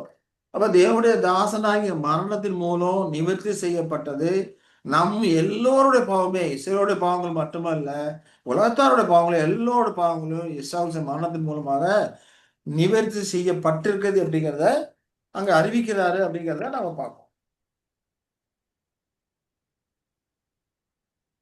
இந்த பலியை தேவன் தான் ஏற்பாடு செய்திருக்கிறாரு. அப்ப ஆதாம் சந்ததி அனைவரிடம் இருந்தும் தேவனிடம் இருந்தும் பிரிந்து பலி தப்பி போனாலும் கூட இங்கே கொடுக்கப்பட்ட ஏசாயாவின் தீர்க்க தரிசனம் இஸ்ரவேலருக்கு விசேஷித்த விதமாக பொருந்துகிறது. எல்லாத்தையுமே மீட்டெடுத்தாலும் கூட இஸ்ரவேலருக்கு விசேஷ விதமாக பொருந்தக்கூடியதா இருக்கு. ஏன் விசேஷித்த விதமாக இஸ்ரவேலுக்கு சொல்லும் போது நியாயப்பிரமாண சாமத்திலிருந்து அவர்களை மீட்டெடுக்கக்கூடியவராக அவர் இருக்கிறாரு. அப்ப அவர்கள் அநேக நூற்றாண்டுகளாக மேய்ப்பன் இல்லாத ஆடுகளை போல இருந்தாங்க. எல்லா ஜாதிகள் மத்தியிலும் சிதறடிக்கப்பட்டாங்க. உலக மக்கள் எல்லாரும் மத்தியிலும் சிதறடிக்கப்பட்டாங்க. அவர்கள் அடைந்த கொடுமைகள் வரலாறுலாம் படிச்சு பார்த்தோம்னா ரொம்ப கொடுமையா அவங்களை நடத்தி இருக்கிறாங்க. அவங்களுக்கு ராஜா இல்லை, அதிபதி இல்லாதபடிக்கு அவர்கள் இருந்திருக்கிறாங்க அப்படின்னு சொல்லிட்டு தீர்க்கதரிசி அந்த காரியங்களை எல்லாம் விவரிச்சு சொல்றாரு. ஓசியா 10ல 3-4 படிக்கலாம். நாம் கர்த்தருக்கு பயப்படாமற் போனபடியினால் நமக்கு ராஜா இல்லை, ராஜா இருந்தாலும் நமக்காக என்ன செய்வான் என்று இனி சொல்லுவார்கள். 4வது வசனம். இஸ்ரேல் புத்திரர் அநேக நாள் ராஜா இல்லாமலும் அதிபதி இல்லாமலும் பலி இல்லாமலும் சிலை இல்லாமலும் ஏபோத்து வஸ்திரம் இல்லாமலும் தேரோபீம் இல்லாமலும் இருப்பார்கள். மேய்ப்பன் இல்லாததினால் அவைகள் நாம் கர்த்தருக்கு பயப்படாம போனபடினால இல்லையா, ராஜா இல்லை. ராஜா இருந்தா நமக்கு என்ன செய்ய, ஒன்றும் செய்ய முடியாது. சிதைக்கு எப்போ சிதடிக்கு போட்ட பிடிக்கி போட போனாங்க, ராஜா இல்லாம எப்போ போனுச்சு, சிதேக்கியா காலத்துல இல்லையா. சிதேக்கியா காலத்துல இல்லாம போயிட்டாங்க அப்படின்னு சொல்லி ஓசியா சொல்றதை பார்க்கிறோம். அநேக நாள் ராஜா இல்ல, அதிபதி இல்லாம எல்லா தேசம் சிதறடிக்கப்பட்டு தீர்ந்தாங்க, அடிமைப்படுத்தப்பட்டு கடந்தாங்க அப்படிங்கிறத ஓசியா தீர்க்கத்தை சொல்றதை பார்க்கிறோம். அதே போல எசேக்கியேல் 34ல 5-6 வசனங்கள் என்ன சொல்றாரு, மேய்ப்பன் இல்ல, இல்லாததினால் அவைகள் சிதறுண்டு போனவைகள் காட்டு மிருகங்களுக்கெல்லாம் இரையாயின. என் ஆடுகள் சகல மலைகளிலும் உயரமான சகல மேடுகளிலும் அலைப்புண்டு பூமியின் மீதெங்கும் என் ஆடுகள் சிதறி இருக்கிறது. விசாரிக்கிறவனும் இல்லை, தேடுகிறவனும் இல்லை. மேய்ப்பன் இல்லை, அதனால சிதறுண்டு போயிடுச்சு. அந்த போன ஆடு காட்டு மிருகங்களுக்கெல்லாம் இரையாயுங்கன்னு சொல்லி பார்க்கும். ஹிட்லர், முசோலினி போன்றவர்கள் அவர்கள் எல்லாம் வேட்டையாடினாங்க. ஹிட்லர் மட்டுமே 60 லட்சம் யூதர்களை கொண்டு குவித்தான் என்று வரலாறு நமக்கு சொல்லுகிறதை நம்ம பார்க்கோம் இல்லையா? அப்ப என் நாடு சகல மலைகளிலும், அப்ப சகல மலைன்னா சகல மலைகள் ராஜ்யத்தை குறிக்குது. அப்ப சகல ராஜ்யங்களிலும் உயரமான சகல மேடுகளிலும் அலைப்புண்டு தெரிந்தாங்க. பூமியின் மீதெங்கும் என் நாடுகள் சிதறி தெரிகிறது. அதை விசாரிக்கிறதுக்கு யாரும் இல்லை, தேடுகிறவரும் இல்லை என்று அங்க சொல்லுகிறதை நாம பார்க்கிறோம் இல்லையா? அப்ப 34 11 15 வரைக்கும் பார்க்கும்போது அதுக்குதான் கர்த்தராகிய ஆண்டவர் என்ன சொல்றாரு? இதோ நானே என் கர்த்தராகிய ஆடுகளை ஆண்டவர் சொல்லுகிறது என்னவென்றால், இதோ நானே என் ஆடுகளை விசாரித்து அவைகளை தேடி பார்ப்பேன். ஒரு மேய்ப்பன் சிதறுண்ட தன் ஆடுகளின் நடுவே இருக்கிற நாளில் தன் மந்தையை தேடிக்கொண்டிருக்கிறது போல, நான் என் ஆடுகளை தேடி மப்பும் மந்தாரமுமான நாளிலே அவைகளை சிதறுண்டு போன எல்லா இடங்களிலும் இருந்து அவைகளை தப்பி வர பண்ணி, அவைகளை ஜனங்களிடத்திலிருந்து புறப்படவும் தேசங்களிலிருந்து சேரவும் பண்ணி, அவைகளுடைய சுய தேசத்திலே அவைகளை கொண்டு வந்து இஸ்ரவேல் மலைகளின் மேல் ஆறுகள் அண்டையிலும் தேசத்தின் சகல வாசஸ்தலங்களிலும் அவைகளை மேய்ப்பேன். அவைகளை நல்ல மேய்ச்சலிலே மேய்ப்பேன். இஸ்ரவேலுடைய உயர்ந்த மலைகளில் அவைகளுடைய தொழுவம் இருக்கும். அங்கே அவைகள் நல்ல தொழுவத்தில் படுத்துக்கொள்ளும். இஸ்ரவேலின் மலைகளின் மேல் நல்ல மேய்ச்சலை மேயும். என் ஆடுகளை நான் மேய்த்து அவைகளை நான் மடக்குவேன் என்று கர்த்தராகிய ஆண்டவர் சொல்லுகிறார். அப்போ நான் தான் விசாரிக்கிறேன் அப்படிங்கிறார். ஆடுகள் விசாரித்து அவைகளை தேடி பார்ப்பேன் இல்லையா? அவைகள் சிதறண்டு போன எல்லா இடங்களிலும் அவைகளை தப்பி வரப்பண்ணுவேன். இப்ப அது போல சிதறண்டு போயிருந்தாங்க, இப்ப தப்பி வர பண்ணிட்டாரு, எல்லாத்தையும் கூட்டி சேர்த்துட்டாரு இல்லையா? நான் தான் அவைகளை கொண்டு வரேன் அப்படிங்கிறாரு. யாரு? ஆண்டவராய் யெகோவா கிறிஸ்து. யெகோவா கிறிஸ்து 2ஆம் வருகையில வந்து இந்த செய்யற காரியங்கள் இல்லையா? நானே நல்ல மேய்ப்பர், ஆடுகளுக்காக தன் ஜீவனை கொடுக்கிறேன் அப்படிங்கிறாரு இல்லையா? அப்ப சிதறுண்ட எல்லா இடங்களும் அவைகளை தப்பி வர பண்றேன், சுய தேசத்துல அவளை கொண்டு வர்றேன், நானே மேய்ப்பேன். அங்கே அவைகள் நல்ல தொழுவத்திலே படுத்துக்கொள்ளும். இஸ்ரவேல் மலையின் மேல் நல்ல மேய்ச்சலை மேயும். என் நாடுகளை நான் மேய்த்து அவைகளை நான் மடக்குவேன் என்று கர்த்தராகி ஆண்டவர் சொல்லுகிறார். இப்போ அதே போல சிதறடிக்கப்பட்ட தேசத்துல கொண்டு வந்துட்டாரு, ஒரு தேசமா ஆயிட்டாங்க, நல்ல மேய்ச்சலை மேய்ந்து கொண்டு இருக்கிறாங்க. இப்படிப்பட்ட கட்டத்துல தான் யாக்கோபுக்கு 2வதாக ஒரு இக்கட்டு காலம் வருகிறது. அப்ப அந்த காலகட்டத்துல தான் மனம் திரும்பி ஆண்டவரை விசுவாசி முழுமையா ஏற்றுக்கொள்வார். இப்ப எல்லாம் கூட்டி சேர்த்துருக்காங்க. என்னுடைய வாக்கு தத்துவம் நமக்கு நிறைவேறுங்கிறத உணர்ந்திருப்பாங்க. ஆனா இதெல்லாம் செய்கிறது ஆண்டவராய் யெகோவா கிறிஸ்து. அவர் 2ஆம் வருகையில வந்து செய்து கொண்டிருக்கிறாரு, அவர் ஆட்சியாளராக வந்திருக்கிறாரு அப்படிங்கிற காரியங்களை கூட்டி சேர்த்த இஸ்ரவேல் எல்லாருமே ஒரு ஜாதியாக இனமாக அறிந்து கொண்டிருக்கிறாங்களா? இல்ல. யெகோவா கிறிஸ்து மேசியாங்கிறத ஒரு சிலர் அறிந்து கொண்டிருக்கிறாங்க. அநேகரோட வீடுகளில் இப்ப புதிய ஏற்பாடு இருக்குது, புதிய ஏற்பாடு வச்சு படிக்கிறாங்க, அறிந்து கொண்டிருக்காங்க, உணர்ந்து கொண்டிருக்கிறாங்க. ஆனா அவங்க ஒரு ஜாதியாக இனமாக இன்னும் அவங்க என்ன பண்ணல, யெகோவா கிறிஸ்துவை தங்களோட மீட்பராக இரட்சகராக மேசியாவாக தங்களை கூட்டி சேர்ந்த நல்ல மேய்ப்பனாக அவர்களை இன்னும் முழுமையாக ஏற்றுக்கொள்ளவில்லை. அந்த இக்கட்டு காலத்தில் அவர்கள் அதை ஏற்றுக்கொள்ளக்கூடியவர்களாக இருப்பாங்க. ஆனா இப்போ அவர்கள் ஏற்றுக்கொண்டாலும் ஏற்றுக்கொள்ளாவிட்டாலும் கர்த்தர் அவர்களை திரும்ப கொண்டு வந்து மேய்க்கக்கூடியவராக இருக்கிறாரு அப்படிங்கிறத நம்ம பார்க்கிறோம் இல்லையா? சங்கீதம் 23 1 2 3 படிக்கிறோம். கர்த்தர் என் மெய்ப்பரா இருக்கிறார், கர்த்தர் என் மெய்ப்பராய் இருக்கிறார், நான் தாழ்ச்சி அடையேன். அவர் என்னை புல்லுள்ள மேய்த்து அமர்ந்த தண்ணீர்கள் அண்டையில் என்னை கொண்டு போய் விடுகிறார். அவர் என் ஆத்துமாவை தேற்றி தம்முடைய நாமத்தின் நிமித்தம் என்னை நீதியின் பாதைகளில் நடத்துகிறார். உயர்ந்த மலையின் மேல் அவருடைய தொழுவம் இருக்கும் அப்படிங்கிறது போல மறுபடியும் கூட அவங்க தேசத்துல அவளை கூட்டி சேர்த்திருக்கிறாரு. புல்லுள்ள இடங்களை மேய்த்து கொண்டிருக்கிறாரு. விவசாயத்துக்கு, அக்ரிகல்ச்சருக்கு, பால் உற்பத்திக்கு, தேன் உற்பத்திக்கு எல்லாத்துக்குமே அவர்கள் தான் நம்பர் 1 இருக்கிறாங்க. எல்லாத்துலயுமே நம்ம இந்தியாவில சொட்டு நீர் பாசனம் வந்ததெல்லாம் கூட அவர்கள் மூலமாக அங்கிருந்தா நமக்கு வந்தது இல்லையா? இப்ப இந்த விதமாக யெகோவா கிறிஸ்து 2ஆம் வருகையில வந்து அவர்களை கூட்டி சேர்த்து செழிப்பாக வச்சிருக்கிறாரு அப்படிங்கிறத பார்ப்போம். அவர்களை அவர் நடத்தி கொண்டிருக்கிறார் அப்படிங்கிறத தீர்க்கதரிசி சொல்றதை நாம பார்க்கிறோம். இவர் அவர்களை மேய்க்கும்படி என் தாசனாகிய தாவீது மெய்ப்பரா இருப்பார்னு சொல்லி கூட தீர்க்கதரிசி சொல்றது நாம பார்க்கிறோம். ஏன்னா கர்த்தர் என் மெய்ப்பரா இருக்கிறார் சொல்லுகிறது நாம பார்க்கிறோம் இல்லையா? எசேக்கியேல் 34 23 24 படிக்கலாம். அவர்களை மேய்க்கும்படி என் தாசனாகிய தாவீது என்னும் ஒரே மேய்ப்பனை நான் அவர்கள் மேல் விசாரிப்பாய் இருக்க ஏற்படுத்துவேன். இவர் அவர்களை மேய்த்து இவரே அவர்களுக்கு மேய்ப்பனாய் இருப்பார். கர்த்தராகிய நான் அவர்களுக்கு தேவனாக இருப்பேன். என் தேசனாகிய தாவீது அவர்கள் நடுவில் அதிபதியாய் இருப்பார். கர்த்தராகிய நான் இதை சொன்னேன். தாசனாகிய தாவீது என்னும் ஒரே மேய்ப்பன் அப்படிங்கிறார். இங்க தாவீதுங்கிறது யாரை குறிக்கிறது? யெஷுவா கிறிஸ்துவ. யெஷுவா கிறிஸ்து இல்லையா? என் தாசனன் அப்படி யெஷுவா கிறிஸ்து தான் அறிமுகப்படுத்துகிறாரு. தாவீது என்னும் ஒரே மேய்ப்பன் அவர்கள் விசாரிப்பாயிருக்க ஏற்படுத்துவேன் அப்படிங்கிறாரு. நான் அவர்களுக்கு தேவனா இருப்பேன். என் தாசனாய தாவீது அவர்கள் நடுவிலே அதிபதியா இருப்பார் இல்லையா? யாவே தேவன் தான் எல்லாத்துக்கும் மேல தேவனா இருப்பாரு. தாவீது எப்படி இருப்பாரு? தேவனுக்கும் அவர்களுக்கு நடுவே அவர்கள் மேல ஒரு அதிபதியாக இருப்பாரு. கர்த்தராய் நான் இதை சொன்னேன்னு சொல்லுகிறதை நாம பார்க்கிறோம். அதே போல எசேக்கியேல் 34 30 31 படிக்கலாம்.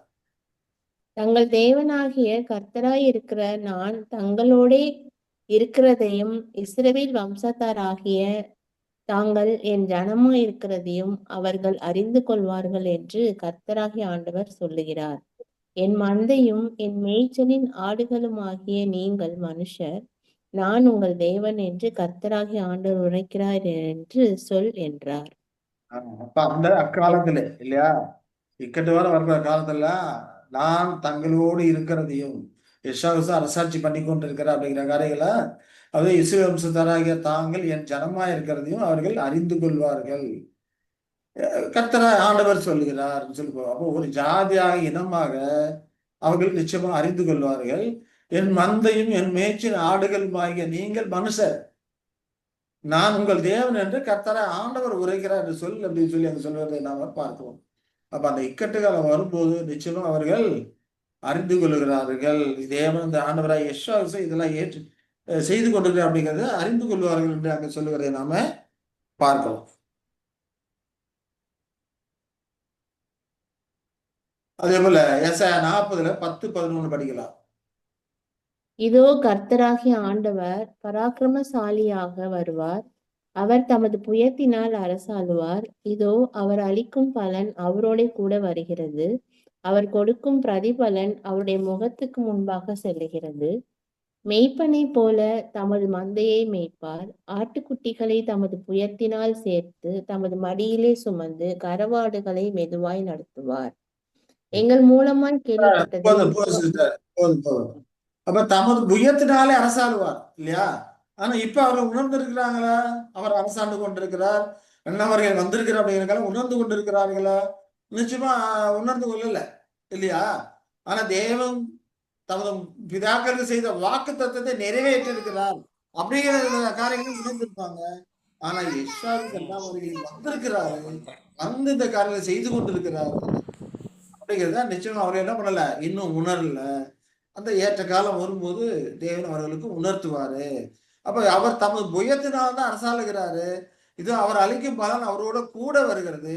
அவர் கொடுக்கும் பிரதிபலன் அவருடைய முகத்துக்கு முன்பாக செல்லும் அப்படிங்கிற காரியங்கள் எல்லாம் ஏற்ற காலத்தில் உணர்ந்து கொள்வாங்க. மேய்ப்பலை போல தமது மந்தையை மேய்ப்பர் அப்படிங்கிறார்.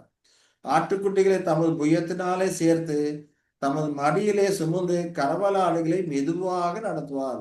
அப்ப அதற்கு வரக்கூடிய இந்த பெசிலியா காலத்துல எல்லாம் தமது புயத்தினாலே மேய்த்து இல்லையா, தமது மடியிலே சுமந்து கரவலாடுகளை மெதுவாக நடத்துவார் அப்படிங்கிறது சொல்லப்பட்ட பிரகாரம் எளியவனும் வலியவனுமா இருக்க எல்லாத்தையுமே ஒன்றாக அவருடைய தாசனை அவர் ஞானமாய் தமது ராஜ்யத்தை ஸ்தாபித்து ஞானமாய் சத்தியத்தை அவர்கள் இதயத்தை உடைத்து நோக்கி நவமான இதயத்தை கொடுத்து ஞானமாக என்னுடைய பிரமாணங்களை உள்ளத்திலே எழுதி நீதியை கற்றுக் கொடுக்கக்கூடியவராக இருக்கிறார். இதெல்லாம் தமது ஞானத்தினாலே அவர் செய்யக்கூடியவராக இருக்கிறார் அப்படிங்கிறத பார்க்குறோம்.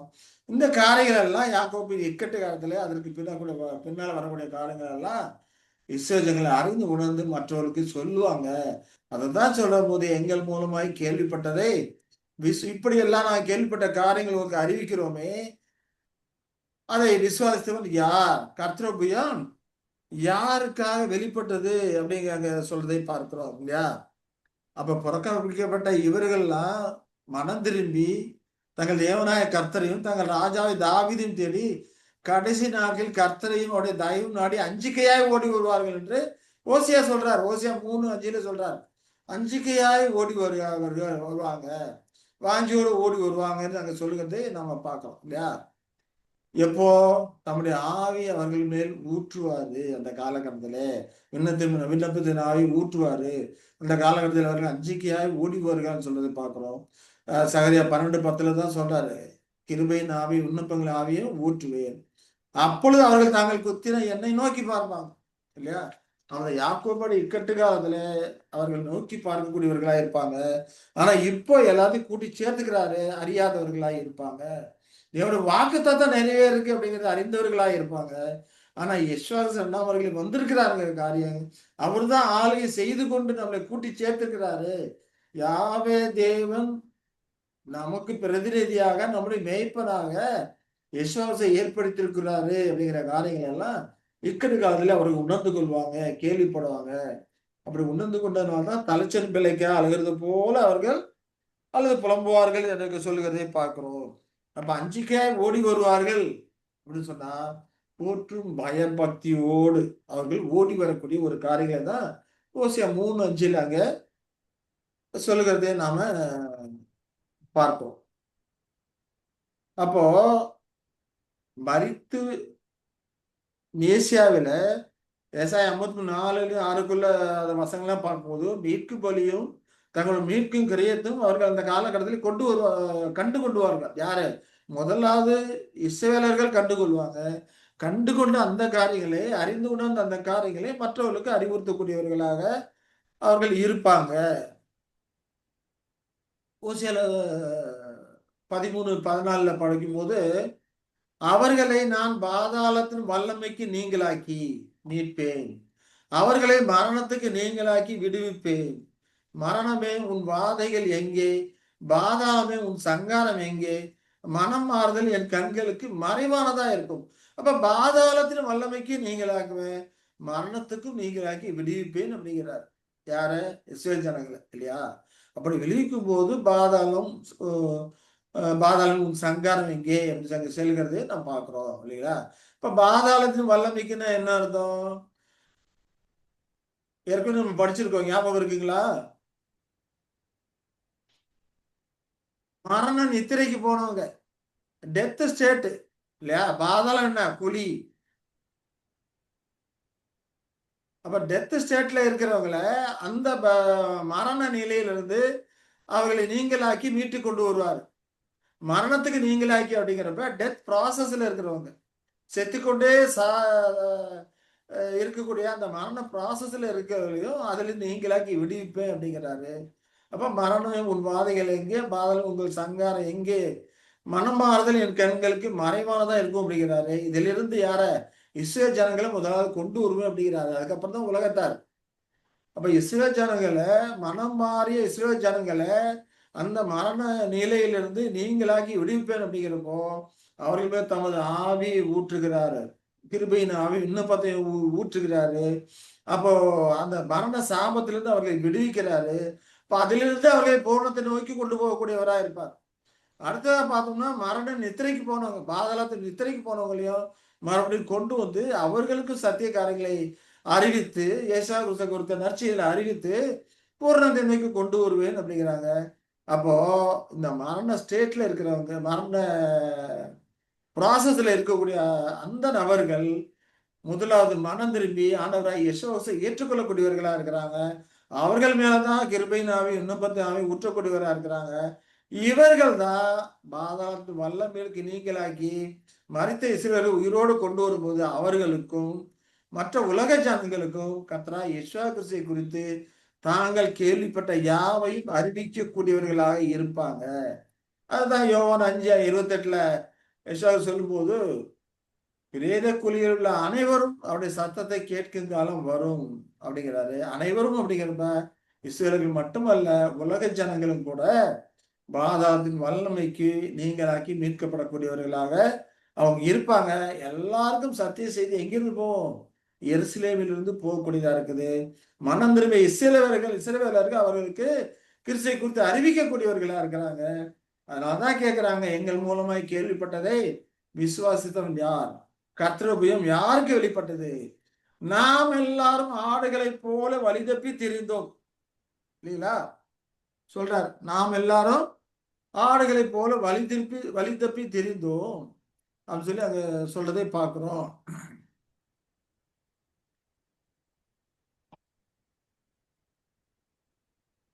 நாம் எல்லாரும் ஆடுகளைப் போல வழி தப்பி திரும்பி அவனவன் தன் வழியிலே போம். கர்த்தரோ நாம் எல்லாரோட அக்கிரமத்தையும் அவர் மேல் விழ பண்ணினார் என்ற இந்த காரியங்களை சொல்லி யெஷுவா அறிவிக்கக்கூடியவர்களாக அவர்கள் இருப்பார்கள். இன்னும் யெஷுவா குறித்து எந்த விதமாக அறிவிப்பாங்க அப்படிங்கிற காரியங்கள் எல்லாம் கர்த்தருக்கு சித்தமானால் நாம இனி அடுத்த வாரத்தில் தொடர்ந்து பார்க்கலாம். இப்ப மணி ஆயிட்டதுனால நம்ம இதோட இந்த காரியங்களை நிறுத்திக் கொள்ளலாம். சரி, இப்ப இதுல ஏதாவது கேள்விகள் இருக்குங்களா? இதுவரைக்கும் பார்த்த காரியங்கள்ல ஏதாவது கேள்விகள் இருக்குங்களா? சரி, கேள்வி எதுவும் இல்லைன்னா நம்ம இதோட முடித்துக் கொள்ளலாம். அன்பின் தேவன் தாமே நம்மை ஆசீர்வதித்து வழிநடத்துவாராக. ஆமென். ஆமென்.